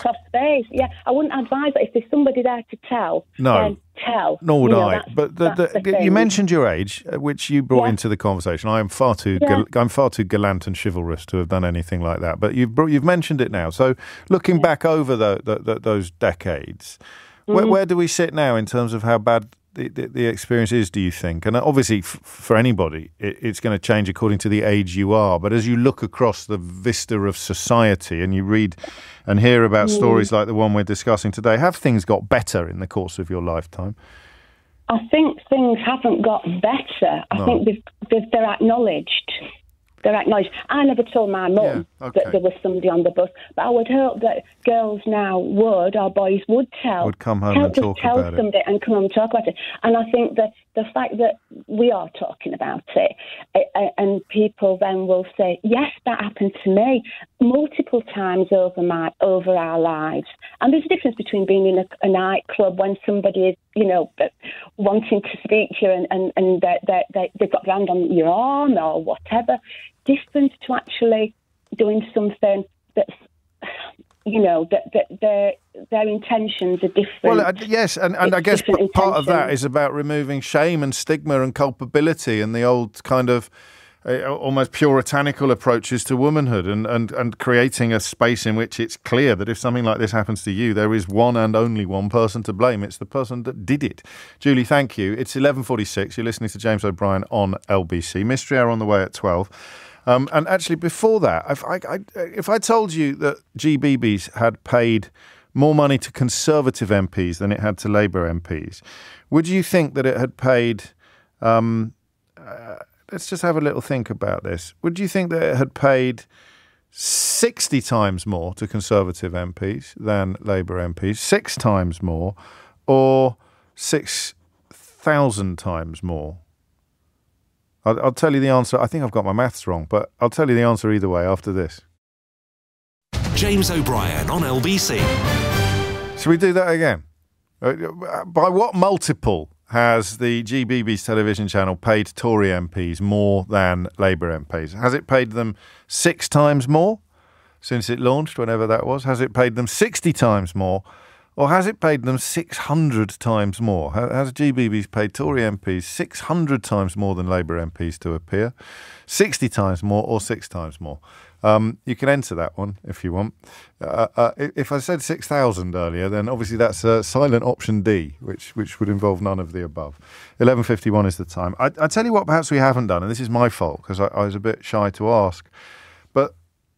And I don't want it to sound like it needs explaining because you can imagine and speculate on it. But why is indecent exposure so traumatic for a woman? Because I think the failure to understand that, perhaps, explains both the failure for it to be properly pursued and prosecuted, and the failure of society to treat it with the seriousness that it so clearly deserves. So what is it about that moment that can be so traumatic? I got a couple of phone lines free still, but Mystery Hour is around the corner, so do be quick if you think you can help. Annie's in Ilford. Annie, what would you like to say? Good morning, James. Hello, Annie. Yeah, hi there. It happened to me last summer as quite an old lady, a 69-year-old. That's not old. Out simply walking the dog along a local footpath in Ilford. I use every day. Guy jumped out from the bushes. It was hot weather. He'd on shorts and vest, and the shorts were down at his knees. Oh, he Lord. was masturbating in front of me, and I was totally shocked. Was this the first time anything like that had happened to you? It had happened to me once about 40 years previously. Right. But it was this. For a second, you feel absolute fear. Right. And that's the huge response, Yeah. I think Yeah. everybody. And after that came absolute anger. As an ex-retired teacher and everything. Yes. I felt he could be doing this to children. And I just shouted at him, swore at them, told my dog to go and kill him. But, of course, my dog's a big softie, so he would never have done that. And then after a minute, I thought, should I phone the police? Yeah. Is this serious enough? And I thought, yeah, it should be. So I phoned 999, got through to the police, gave them a very good description. Oh, I think we lost the phone line. Oh no, you've just come back. Go on. What did they do? The 999 operator? They just asked for a description and said we'll get someone to have a look. They said they'd had a look. They phoned me back later. 2 days later, I got a phone call from the police station, a sort of follow-up. Can you give us a description again? Not once was asked, how was I feeling or how did it affect me? Yeah. It seemed like they were ticking boxes, The the Safer Neighbourhood team got in touch with me and, again, it was all practical things. Oh, we must improve the footpath. We must... As opposed to getting men to stop behaviour. As to thinking... Yeah. Where do you think... Where do you think this failure of society at large to take it sufficiently seriously? I mean, because we've been told today it must be taken more seriously because it might lead to something else. I haven't read the report, so I hope I'm not misrepresenting it. But in a sense, that's not entirely helpful either, is it? Because that fails to recognise how horrible it is and of itself, even without being part of an escalation. But both points stand. Why do you think that we have such a strange attitude towards it? It's against women. Yes. And because of the way it's been portrayed in the media, as you say, postcards, comedy shows, yes. The old guy in the Mac. This is a young guy, 25, no older than that. Right. So there isn't a stereotype for this. And it seems to be stereotyped in the media. And when you told people what had happened to you, among your female friends in particular, what was the response a sort of, gosh, yes, you as well, or were people shocked? No, I was shocked by their response. Go on. They made a joke of it. Oh. It was like, ha, ha, did you get a good look, all that sort of thing, Yes. There's sort of this as you say, seaside postcard type response. And I said to them, I'm shocked by the way you've actually responded to this, because it's really affected me, you know. And what did they say? And they said, oh, well, yes, we never really thought. We thought we'd just try and cheer you up about it. Yeah, well, I think that make a joke of it. Yes, I understand that psychologically. I mean, there's two things going on. They're trying to minimise your trauma and also perhaps trying to protect themselves from trauma as well in the event of something happened to you. You can really convince yourself it's not a big deal, in other words, which is something that pops up in therapy an awful lot, because it's a very, very bad and unhealthy thing to do, to convince yourself that something bad wasn't bad, because it kind of festers then and it can grow inside you. But you're not under any illusions at all about how unpleasant the experience was for you. Thank you, Annie. I'm sorry you were in a position to contribute to today's programme in that way. I really am. But I'm grateful to you for doing so. 11:57 is the time. No prizes for this. 600 was the answer to that question.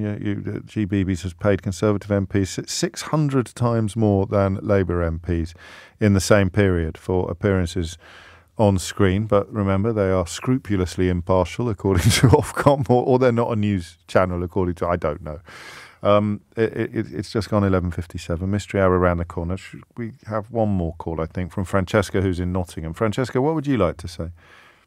Hello, James. Hello. My story goes back to the early 80s, and I worked for the local authority in Parks and Gardens, and I was in a minority female at the time. It was all a male environment. Part of my job was to work in wooded areas and within the parks and do gardening. One particular day, doing what I normally did, and a guy jumped out from behind a tree and ejaculated in front of me. I was young at the time, and it was really quite shocking. I'm sorry. I went to the people I worked with, my bosses, explained it, and they found it jovial. They were laughing as if it was something I should have. Are you serious? Even something as grim and graphic as that gets the same? Yeah, definitely. I'm sorry. It was humorous, you know. I haven't thought about this for years. Okay. But hearing the conversation today, it came back to my mind. Of course. And the police were called, and part of the investigation was they had to take me back to the area where it happened and show them and explain, which was really quite horrible. Yes. And the comments from the female police officer at the time was, "Are you sure that's what you saw? You're very young." Now, I was married very young, so I was well aware of what I had seen. Yeah. What an odd... odd... I don't know quite what she was playing at. Do you? Where would that... Not really. Oh. It was as if I had misseen, or I was young and didn't know what that process was, or what men did. Yes. Yes. I see. So, I mean, there may have been a naivety. She may have been accusing you of naivety rather than dishonesty, perhaps. Yes. Yeah. Okay. Definitely.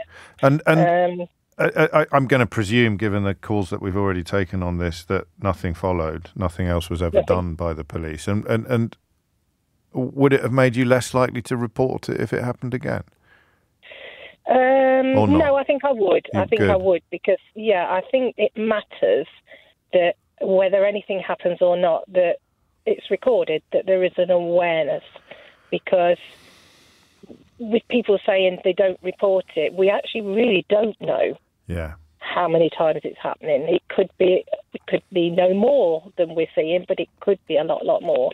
And I think people owe it to themselves as well, because once you have reported it, you kind of hand it on a little bit. You don't carry all the responsibility with you. Yes.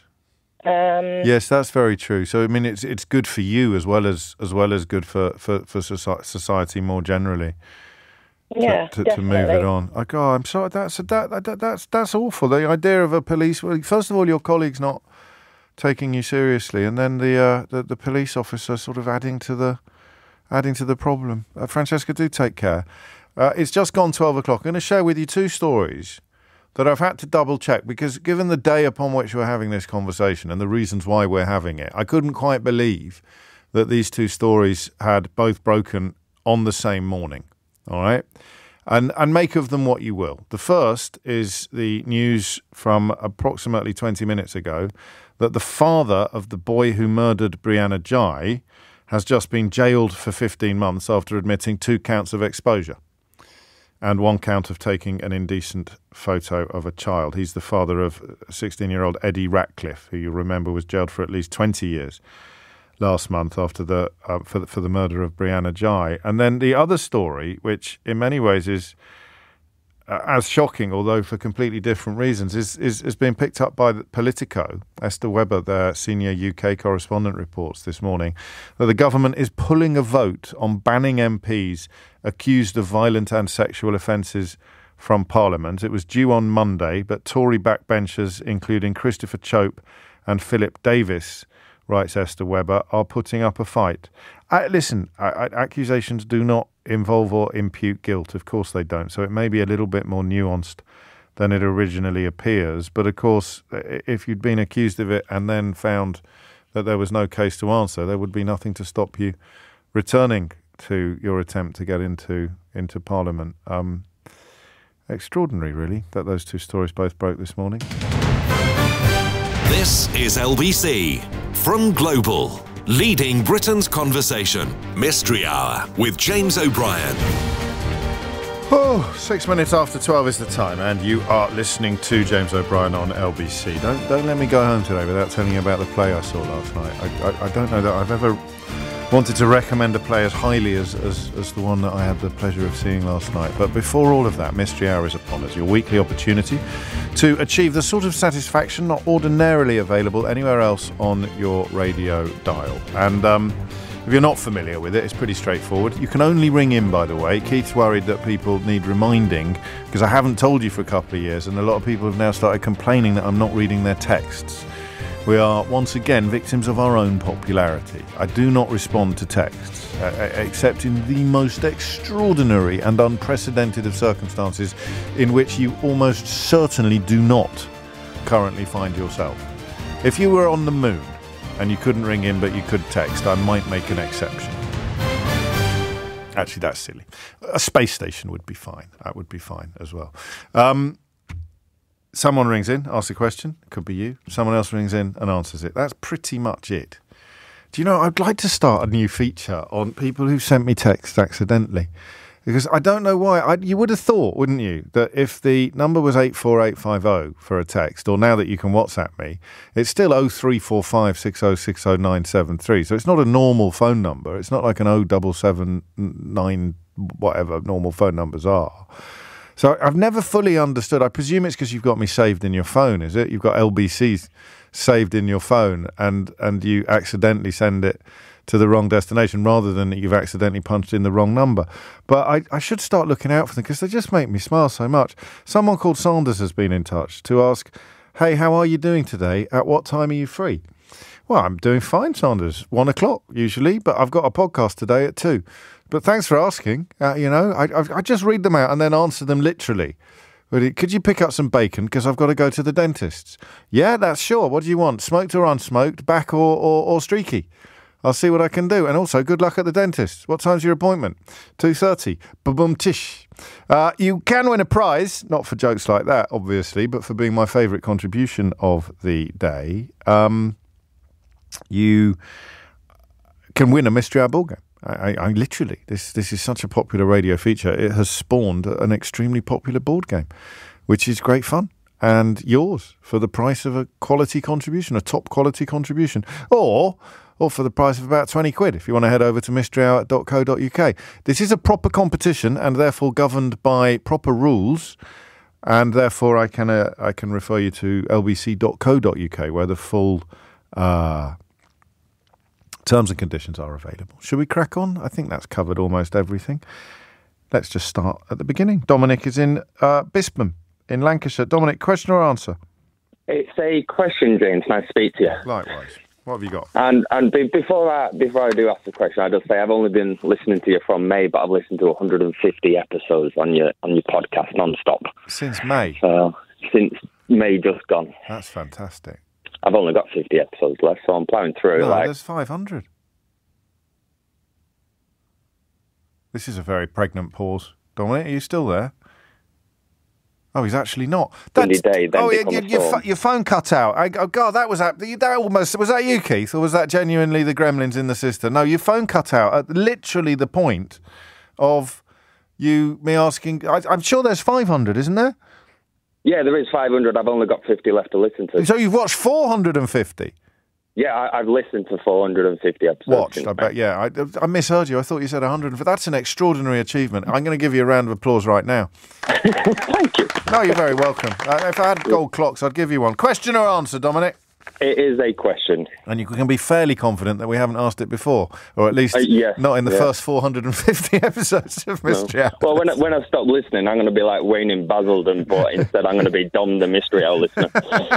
Go on then. What have we got? So pretty much we have rainy days, we have windy days. Yeah. When do they become a storm? Because over the winter we went through storms like we were reading through a baby book. We did. You mean all the different names? Yeah. It was just a storm left, right and centre. But like we have normal windy, rainy days. But when does that actually become a storm? What's the threshold for a storm? I mean, it's going to be a measure, isn't it, of how strong the wind is or something like that, I imagine. But I don't know what it would be. Not possible, because it put me quite out of work a fair bit.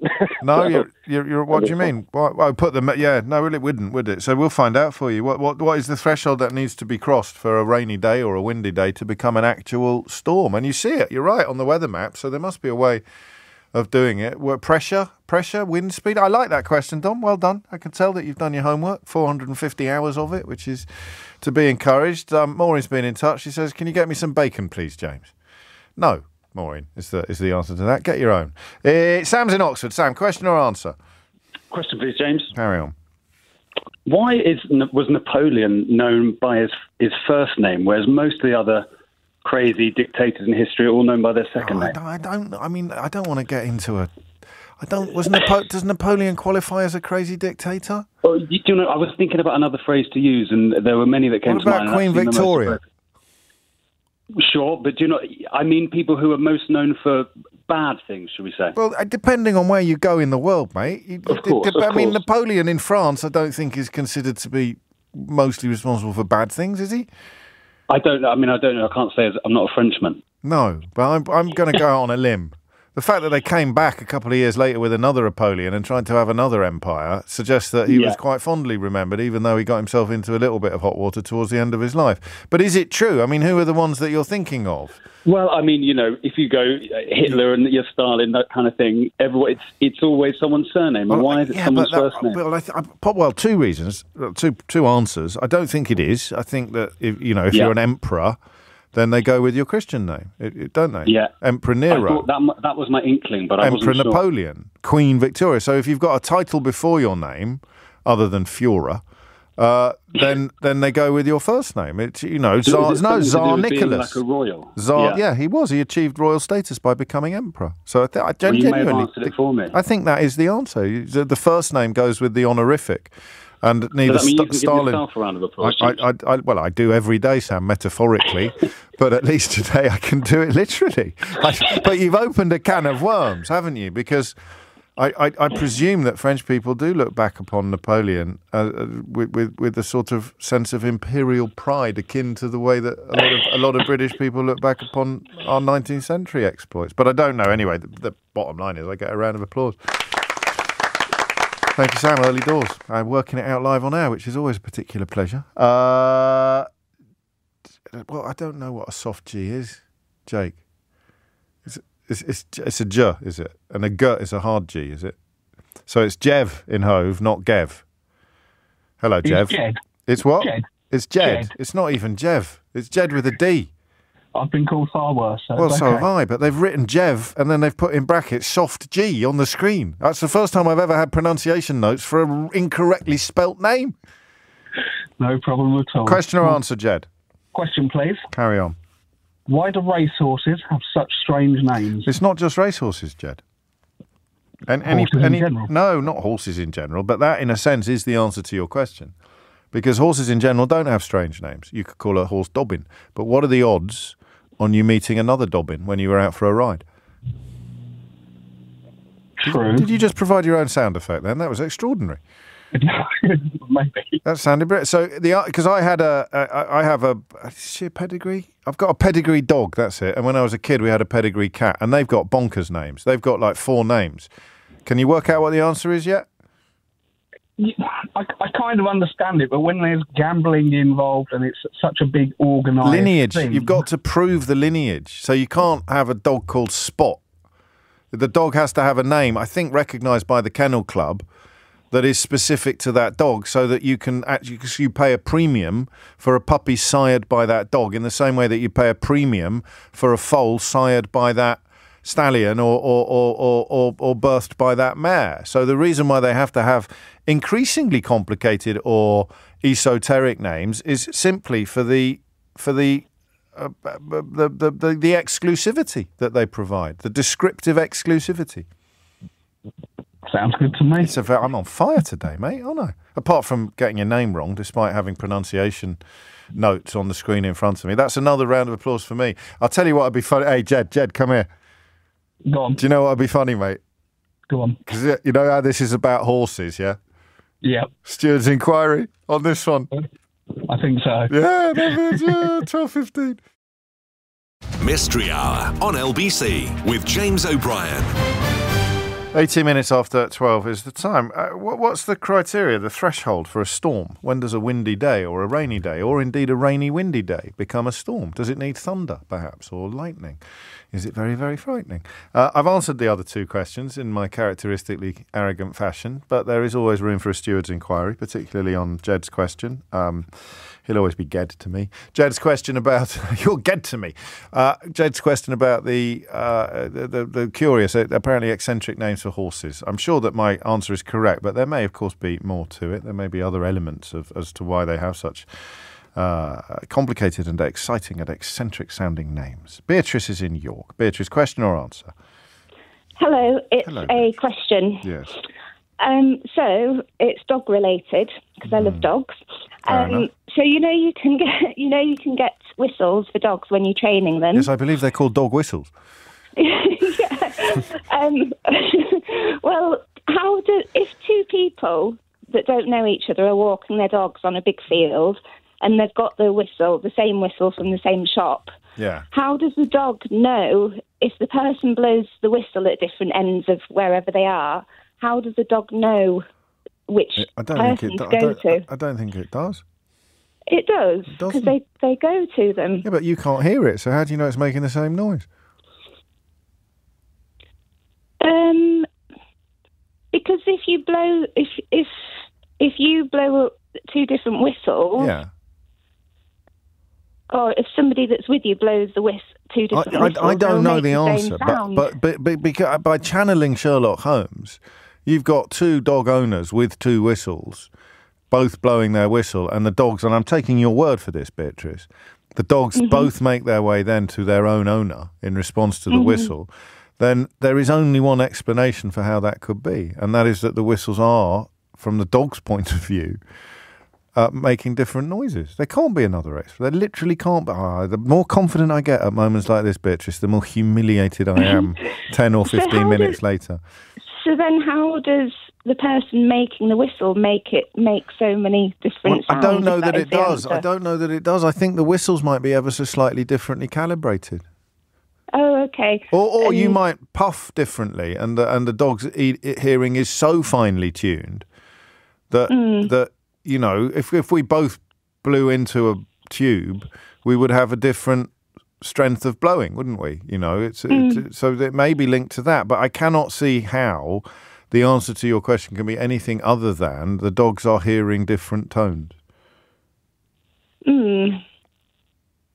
Okay. But you don't sound very happy, Beatrice, frankly, with my answer. You sound perfectly happy existentially, but you're not very satisfied, are you, with my answer? No.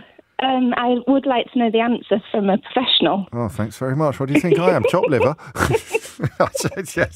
All right. Well, all right. If I had to put a bet on it, I'd say it's probably the different puff, the personal puff, Right. the principle of personal puff, Beatrice. But I'm not going to take a round of applause for that one. Partly because you're clearly so unsatisfied with my answer, and you want a professional, and partly because I've already got two, and nobody likes a greedy guts. Thank you. I shall try and find out for you. Why do two dogs know whose owner is blowing, even though the owners have got the same whistles? 0345 6060 973. Graham's in Woking. Graham, question or answer?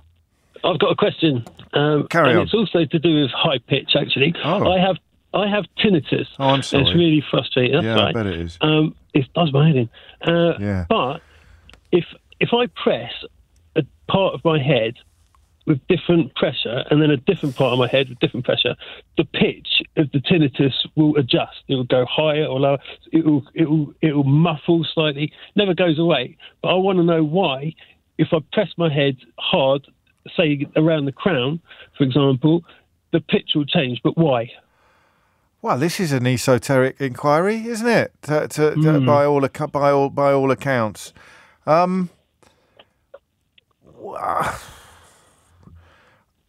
mean, would it just not be the same? I mean, I don't know how tinnitus works, but It's nothing to do with puff. No, I know it's nothing. Well, it depends, doesn't it, how much you've had? But the ringing in your ears, the ringing is. Are you not just describing your head as a bell? And if you put some pressure on the bell, then the tone of the chime will change. Is it? I think it's probably just that, isn't it? No. I don't know why. What do you mean, it's not, no? Don't be so dismissive. Yeah, I'm a bit like Beatrice. I think it. I'm surrounded by a lack of satisfaction today. It just. I don't think my head's like a bell in so much as it's not ringing. It's just the high pitch beep noise. No, so, all right. Well, I mean, we'd probably need a tinnitus expert rather than anything else, don't you? Yeah. Your ear. It's got to be linked to your ear. Well, listen, I don't know why I'm trying to answer it, Graham. Let me leave it on the board. I'll see what I can do. I'm sorry for your trouble, though. Must be a right old pain in the proverbials, that.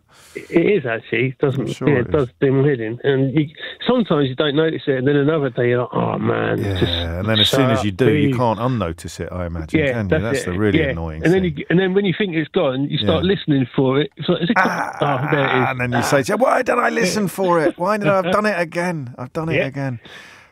You're on, okay?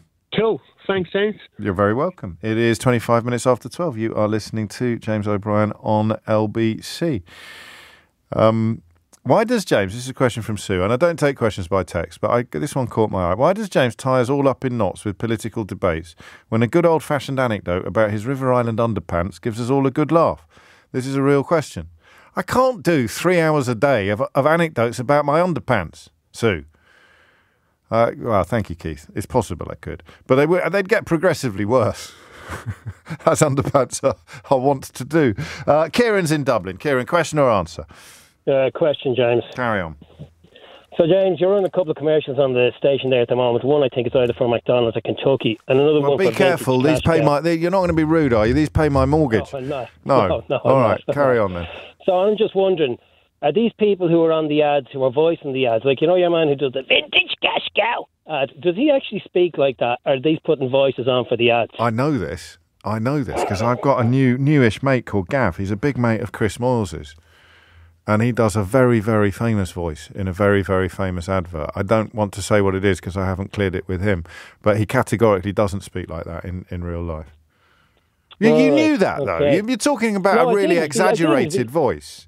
No, I didn't. But I'll tell you, I could make it actually a stack of money, James. You know your board game at the moment? Yeah. You could bring out a second board game saying, what would James say? Because some of the answers you come up with when you're making them up, I'd be thinking to myself, does he actually believe that himself, or is he just making it up? Well, funnily enough, that is kind of already built into the game, Kieran.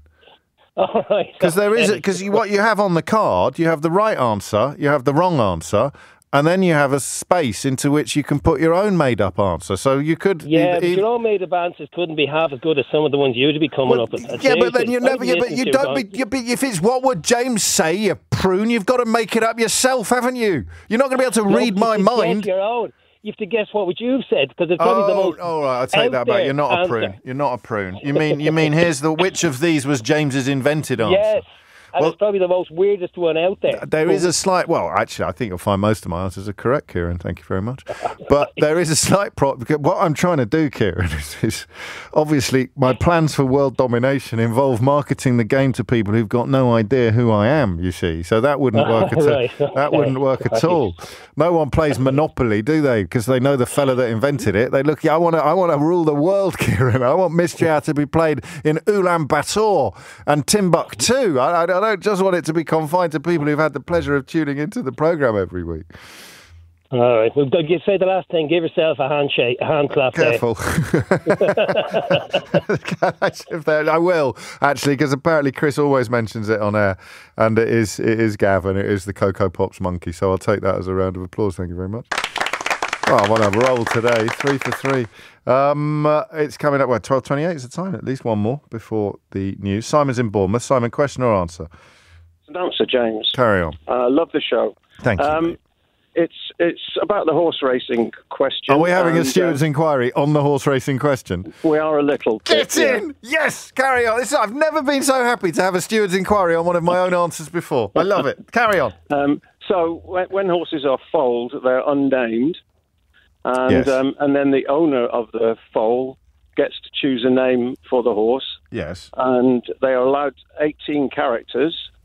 They quite often do a fancy play on something to do with the sire and the mare, in other words, mum and dad, and then they create the name and they check it with the British Horse Racing Authority to check that it doesn't exist, because it can't exist as a name of a live racehorse.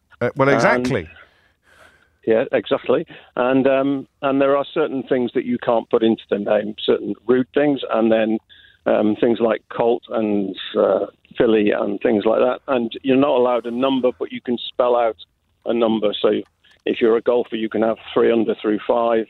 But what do you think I got wrong then? Well, I'm not sure. No, you've just given more. You've given more detail, haven't you, on the I have.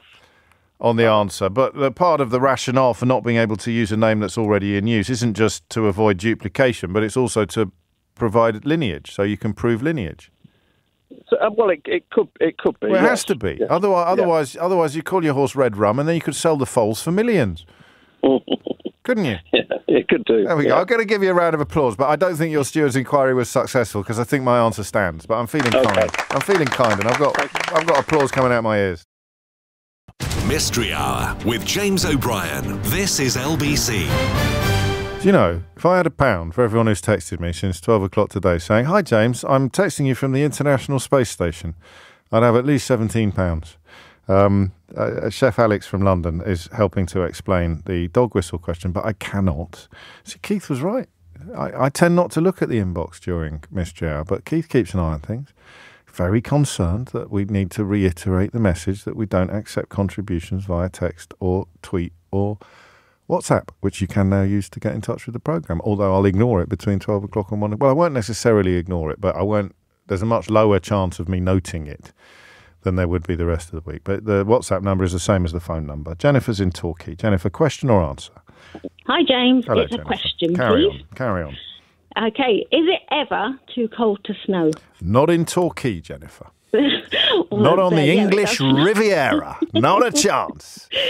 I know this, and I think I know this because it's come up before. And I think the answer is technically no. It is never too cold to snow, but it is more likely once you get very cold, like minus, 9 or 10 degrees, that there wouldn't be enough moisture in the air to create snow. Right. Okay. That's your answer. Right. It's not as much fun when I do it, is it? though. It's not. It wouldn't have worked. It wouldn't have stayed around for the best part of 20 years. I did used to answer loads of questions, and then I just lost the ability to do so. But oddly, today the planets have aligned, Jennifer, and I find myself qualified to answer an unfeasible number of this week's questions. Oh, that's okay. I don't mind. Thank you. And there may yet be a steward's inquiry, and you are, of course, still in with a chance of. In fact, the more I answer, the greater your chance of winning a Mystery Hour board game is, because I can hardly award it to myself, can I? No, well, that'd be good. We shall see. Thank you. I'm pretty sure that's correct, and I'm pretty sure that it has popped up on the programme before. But as ever, if I'm wrong, you know what to do. Another round of applause for me, please, Keith. How many is that today? 3 or 4? 3, not 4. Did I not? I got the. It's 4. Blimey. I wonder what the record is. John's in Birmingham. John, question or answer? It's an answer, James. Carry on, John. With regard to the question about the dog whistles and how they know to respond to which whistle. Yeah, it was a lovely question, actually. Yeah, it's a good question. Yeah. The first thing to say about it is that all dog whistles are manufactured to a very tight tolerance, so they produce a consistent sound. Yes. When you were training your dog, you would typically train your dog to respond to specific commands. So it might be 2 pips on the whistle for stop. So you'd have a style of whistle. Well, so, yeah, okay. But yeah, okay. And you might have 3 pips for recall, for example. But inevitably, most dog trainers will tell you that your own personality will come into the way in which you blow the whistle. Yes. So your dog will start to instinctively know that it is your whistle that they are responding to. So it is the relationship between the whistle and the blower. Exactly. The only exception to that might be that if you were really specific about it, you can get a whistle. You might have heard of the silent dog whistle. Yes. Which isn't actually truly silent. That's got a little screw piston on the side that you can actually tune to your dog's ear, so you can tune the frequency to your dog's ear if you wish. Well, I never.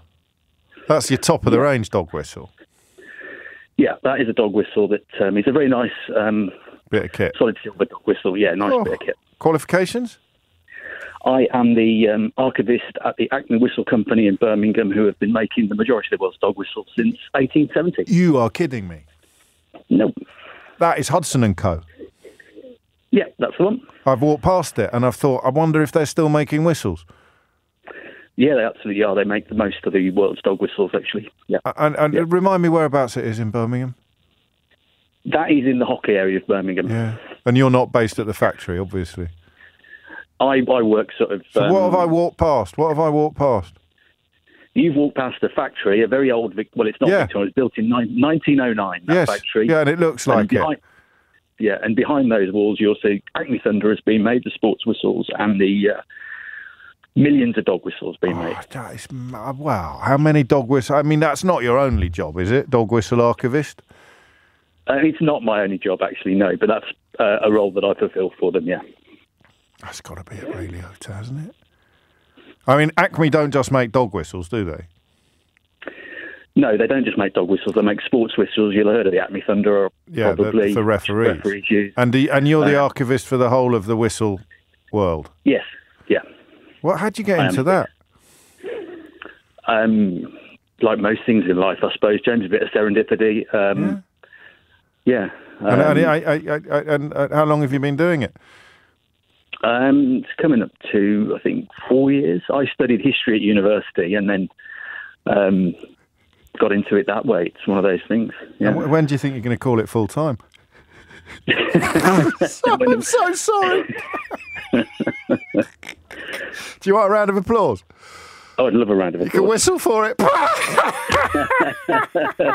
Boom, boom. I think you get more than a round of applause. What an extraordinary... I mean, were you writing something, or are you just keeping records for the permanently, or... That's a lovely job. What a fascinating one. There's whistles dating back to the 1870s that have been catalogued and archived all the way through to the present day. And then there's also loads of sort of documentary work that we're doing to catalogue the company's history, I suppose. Absolutely. And we're going to have FA Cup finals coming out of our ears, are we, and stuff like that? There's all sorts. And there's a whistle from 1966. There's a whistle from 1970, the Mexico World Cup. Is there a museum in the factory? Is there a little museum in the factory, or not? There isn't a museum as such, but there are regular tours that are held there. Oh, hello! Sign me up for one of those. Oh well, and do you hold them? Do you hold the tours? The tours are held by the managing director, is a guy called Simon Topman, who is very good at, very knowledgeable about the company's history. So yeah, this is one of my favourites ever. Have one of these for me.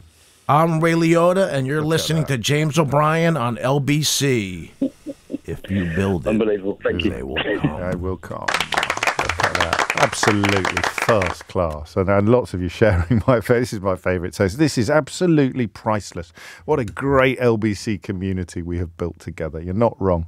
12:41 is the time. Richard is in Addleston. Richard, question or answer?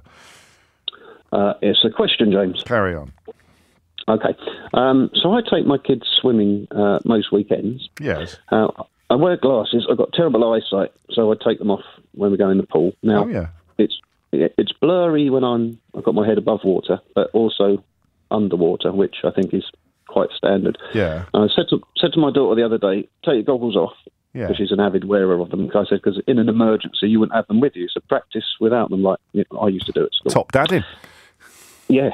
So I put her glasses on just out of interest, goggles, sorry. Yeah. And I went underwater and I could see everything, extremely clearly, which I found quite baffling. I could see all the way to the end of the pool, which is about 40 metres.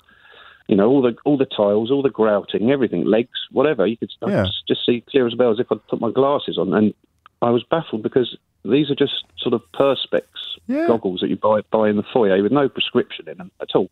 And yet I could see as well as I can normally with my glasses. I just wondered what was at play, I know this. Something scientific, obviously. Do you? Yeah, I know this. It's not scientific, actually. Oh, okay. Go on then. It's because the rain has gone. Right? It's because the rain has gone. The rain has gone. Yeah. Oh, I can see. Yeah. Sorry. Okay. I'm sorry, Rick. No, mate, I'm sorry. I think that I was on a bit of a roll with the whistle-based gags. And when you said, why can I see clearly now? I couldn't. Yeah, it's because the rain has. I mean, it's obviously not because the rain has gone, is it? And it is actually a really interesting question, and we will hopefully find out an answer for you. Brilliant. But there's not a lot you can do with that knowledge, though, is there? Because it doesn't work once you come out of the pool. No, it doesn't. That's what baffles me. Yeah, it baffles me now as well. Putting on essentially toy goggles. Something weird suddenly happening. Something like that might lose my eyesight by about 1,000%. That's right. Absolutely extraordinary. Underwater. Yeah. All right. Why do Richard's eyes start working better when he's wearing non-prescription goggles underwater, but in no other circumstances is a similar improvement affected? So we've got the goggles. Beautiful answer to the whistle question. We've got the tinnitus. Graham wants to know why the tones of his tinnitus change according to him applying pressure to his head. I kind of did the snow, done the horses' names, done the Napoleon. And when does a windy day or a rainy day become an actual storm? I think that's pretty much it. Have I missed anything off? See, I've been this is probably not a good idea for me to answer these questions myself, is it? Because it kind of changes the whole dynamic of the show, and we need to get more questions up there. Not a lot of love out there for my jokes. Niall says, you are being truly pathetic today. Well, but then someone else texted, you are on brilliant form today. I know which one I agree with. Leshmi's in Cardiff. Leshmi, question or answer? Answer to your tinnitus one. Carry on. So the reason you get tinnitus is because your auditory nerve in the inner ear is irritated for whatever reason, and it can produce sounds.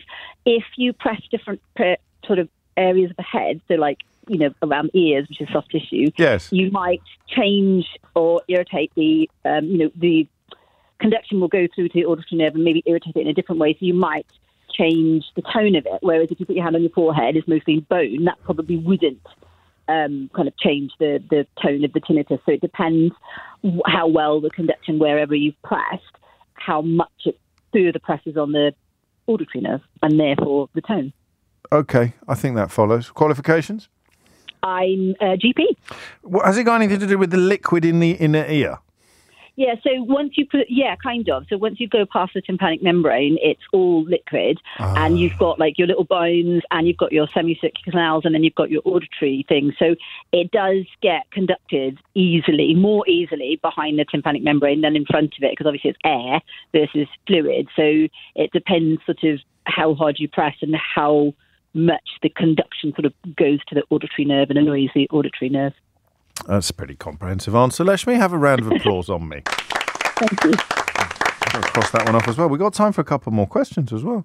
12:45 is the time. You're listening to James O'Brien on LBC, where Mystery Hour will continue after this.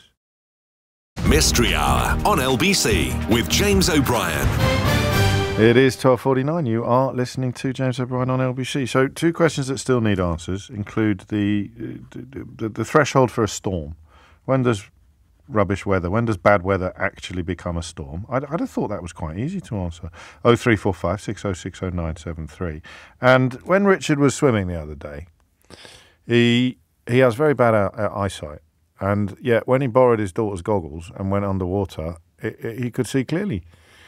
I thought that was a brilliant joke. I thought it was one of the best jokes ever, because it's all about the moment, isn't it? It's all about spotting. But the problem was I spotted the opportunity for the joke quite early, which means when I did the joke, it probably didn't have that little ring of authenticity that it would have had if I'd done it in the spur of the moment.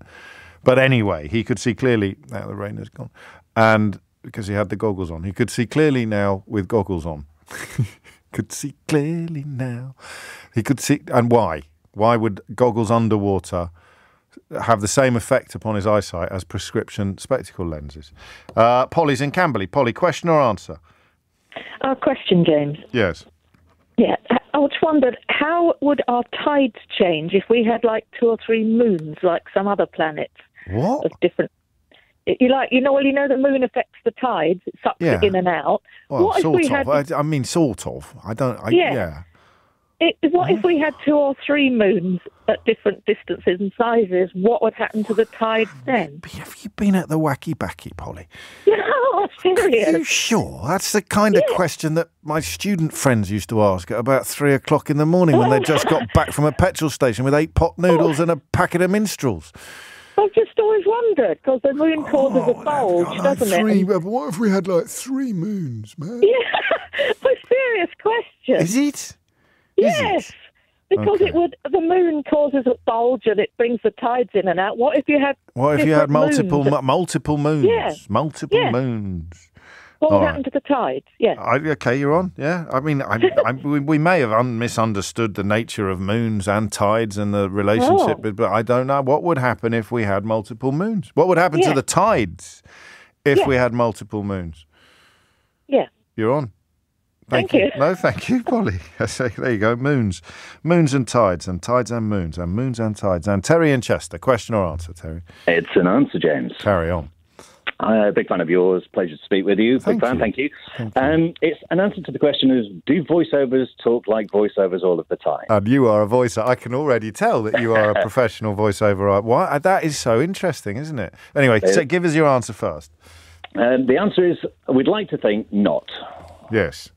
But we are kind of vocal chameleons in many situations. So if we're just talking to family and friends, then probably not really, no. But you have a very rich voice, don't you? You must be aware of that, because presumably at some point somewhere someone said, have you ever thought of getting into voiceover work? Or? Yeah, that's very true. And, the natural tones help, and 20 years in a dark soundproof studio also help. So, I didn't start off necessarily like this, but over time it's naturally like an actor. Your voice, the richness develops like a fine wine. Very much. And do you do other voices, or do you always just do your own voice? No, quite a lot of different ones, actually. And, increasingly these days, regional accents are coming back into the fore. Once upon a time, it wasn't really seen as being a viable career unless you were a BBC. So you put a list of accents you can do you, on your CV?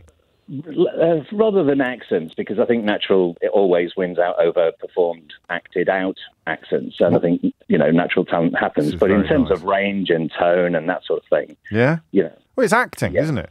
It is, yeah. What are you proudest of? Just recently done the new advertisements for Adele's tour in Munich. But that required a different kind of timbre, really. That was slower, more deliberate, and encouraging reaction, but without necessarily, Adele speaks for herself or sings for herself. It doesn't need necessarily me to be all. You don't need to be attention grabbing, do you? On that, yeah. No, I like that. Do you know Gavin, who does the Cocoa Pops monkey?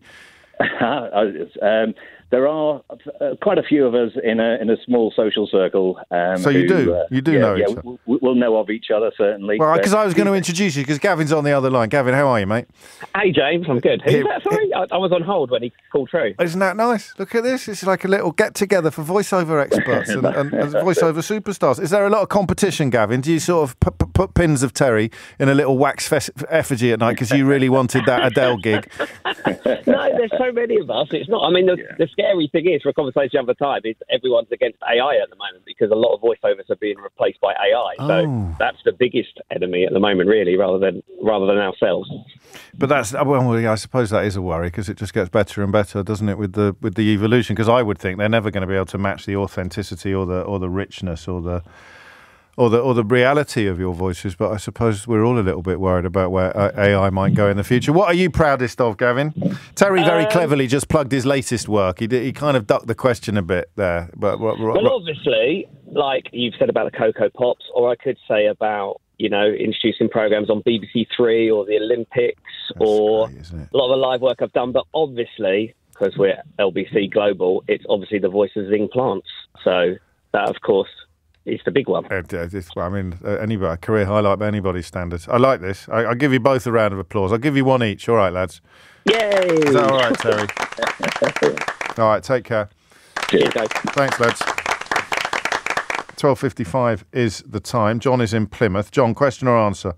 James, it's an answer. Carry on. To do with the storms and storm naming. So the UK's National Weather Service, the Met Office, don't actually use thresholds. It's a scale, a risk matrix based on the likelihood and impact. Oh, yes. So what would constitute, say, you get a deep area of low pressure over Cornwall or the Welsh Mountains over the winter, wouldn't necessarily warrant a warning, but the same system at the same time of the year over London, over a populated area, could constitute a warning. So it's kind of, and then you've got the National Severe Weather Warning Service, which is based on yellow, amber or red weather warnings.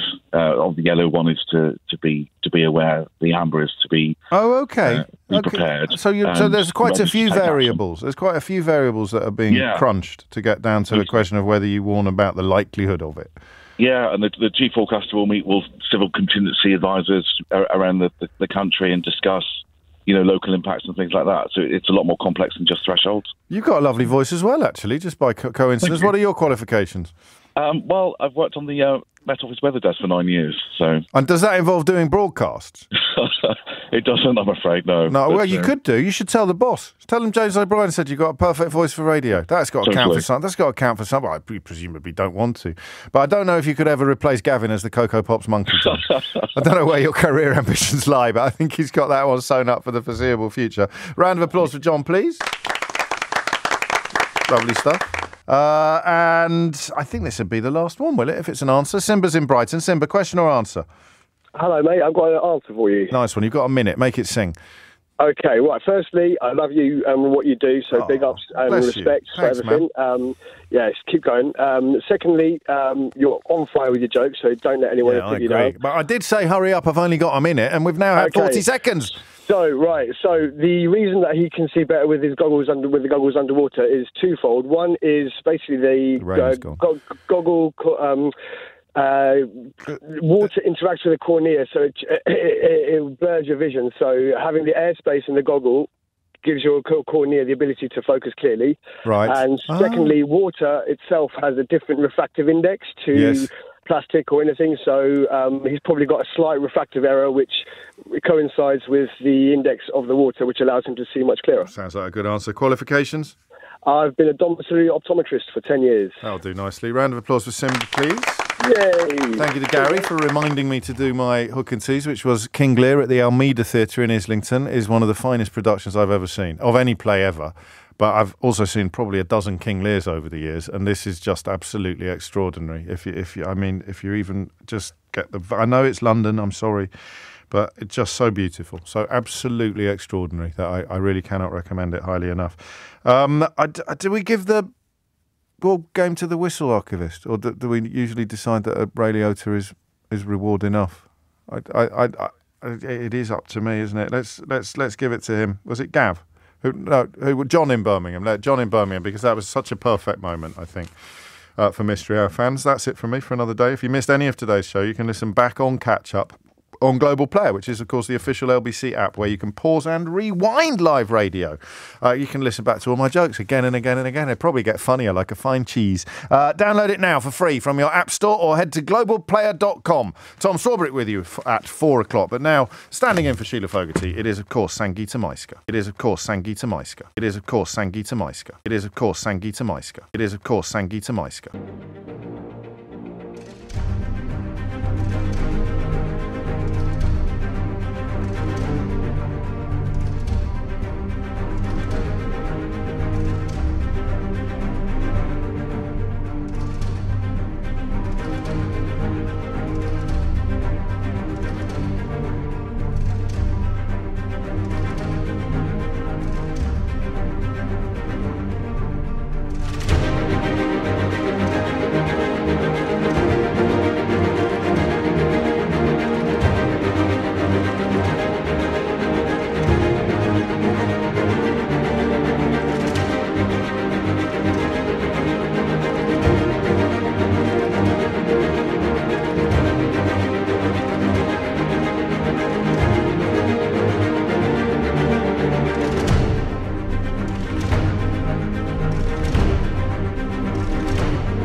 It is, of course, Sangeeta Maiska. It is, of course, Sangeeta Maiska. It is, of course, Sangeeta Maiska. It is, of course, Sangeeta Maiska. It is, of course, Sangeeta Maiska. It is, of course, Sangeeta Maiska. It is, of course, Sangeeta Maiska. It is, of course, Sangeeta Maiska. It is, of course, Sangeeta Maiska. It is, of course,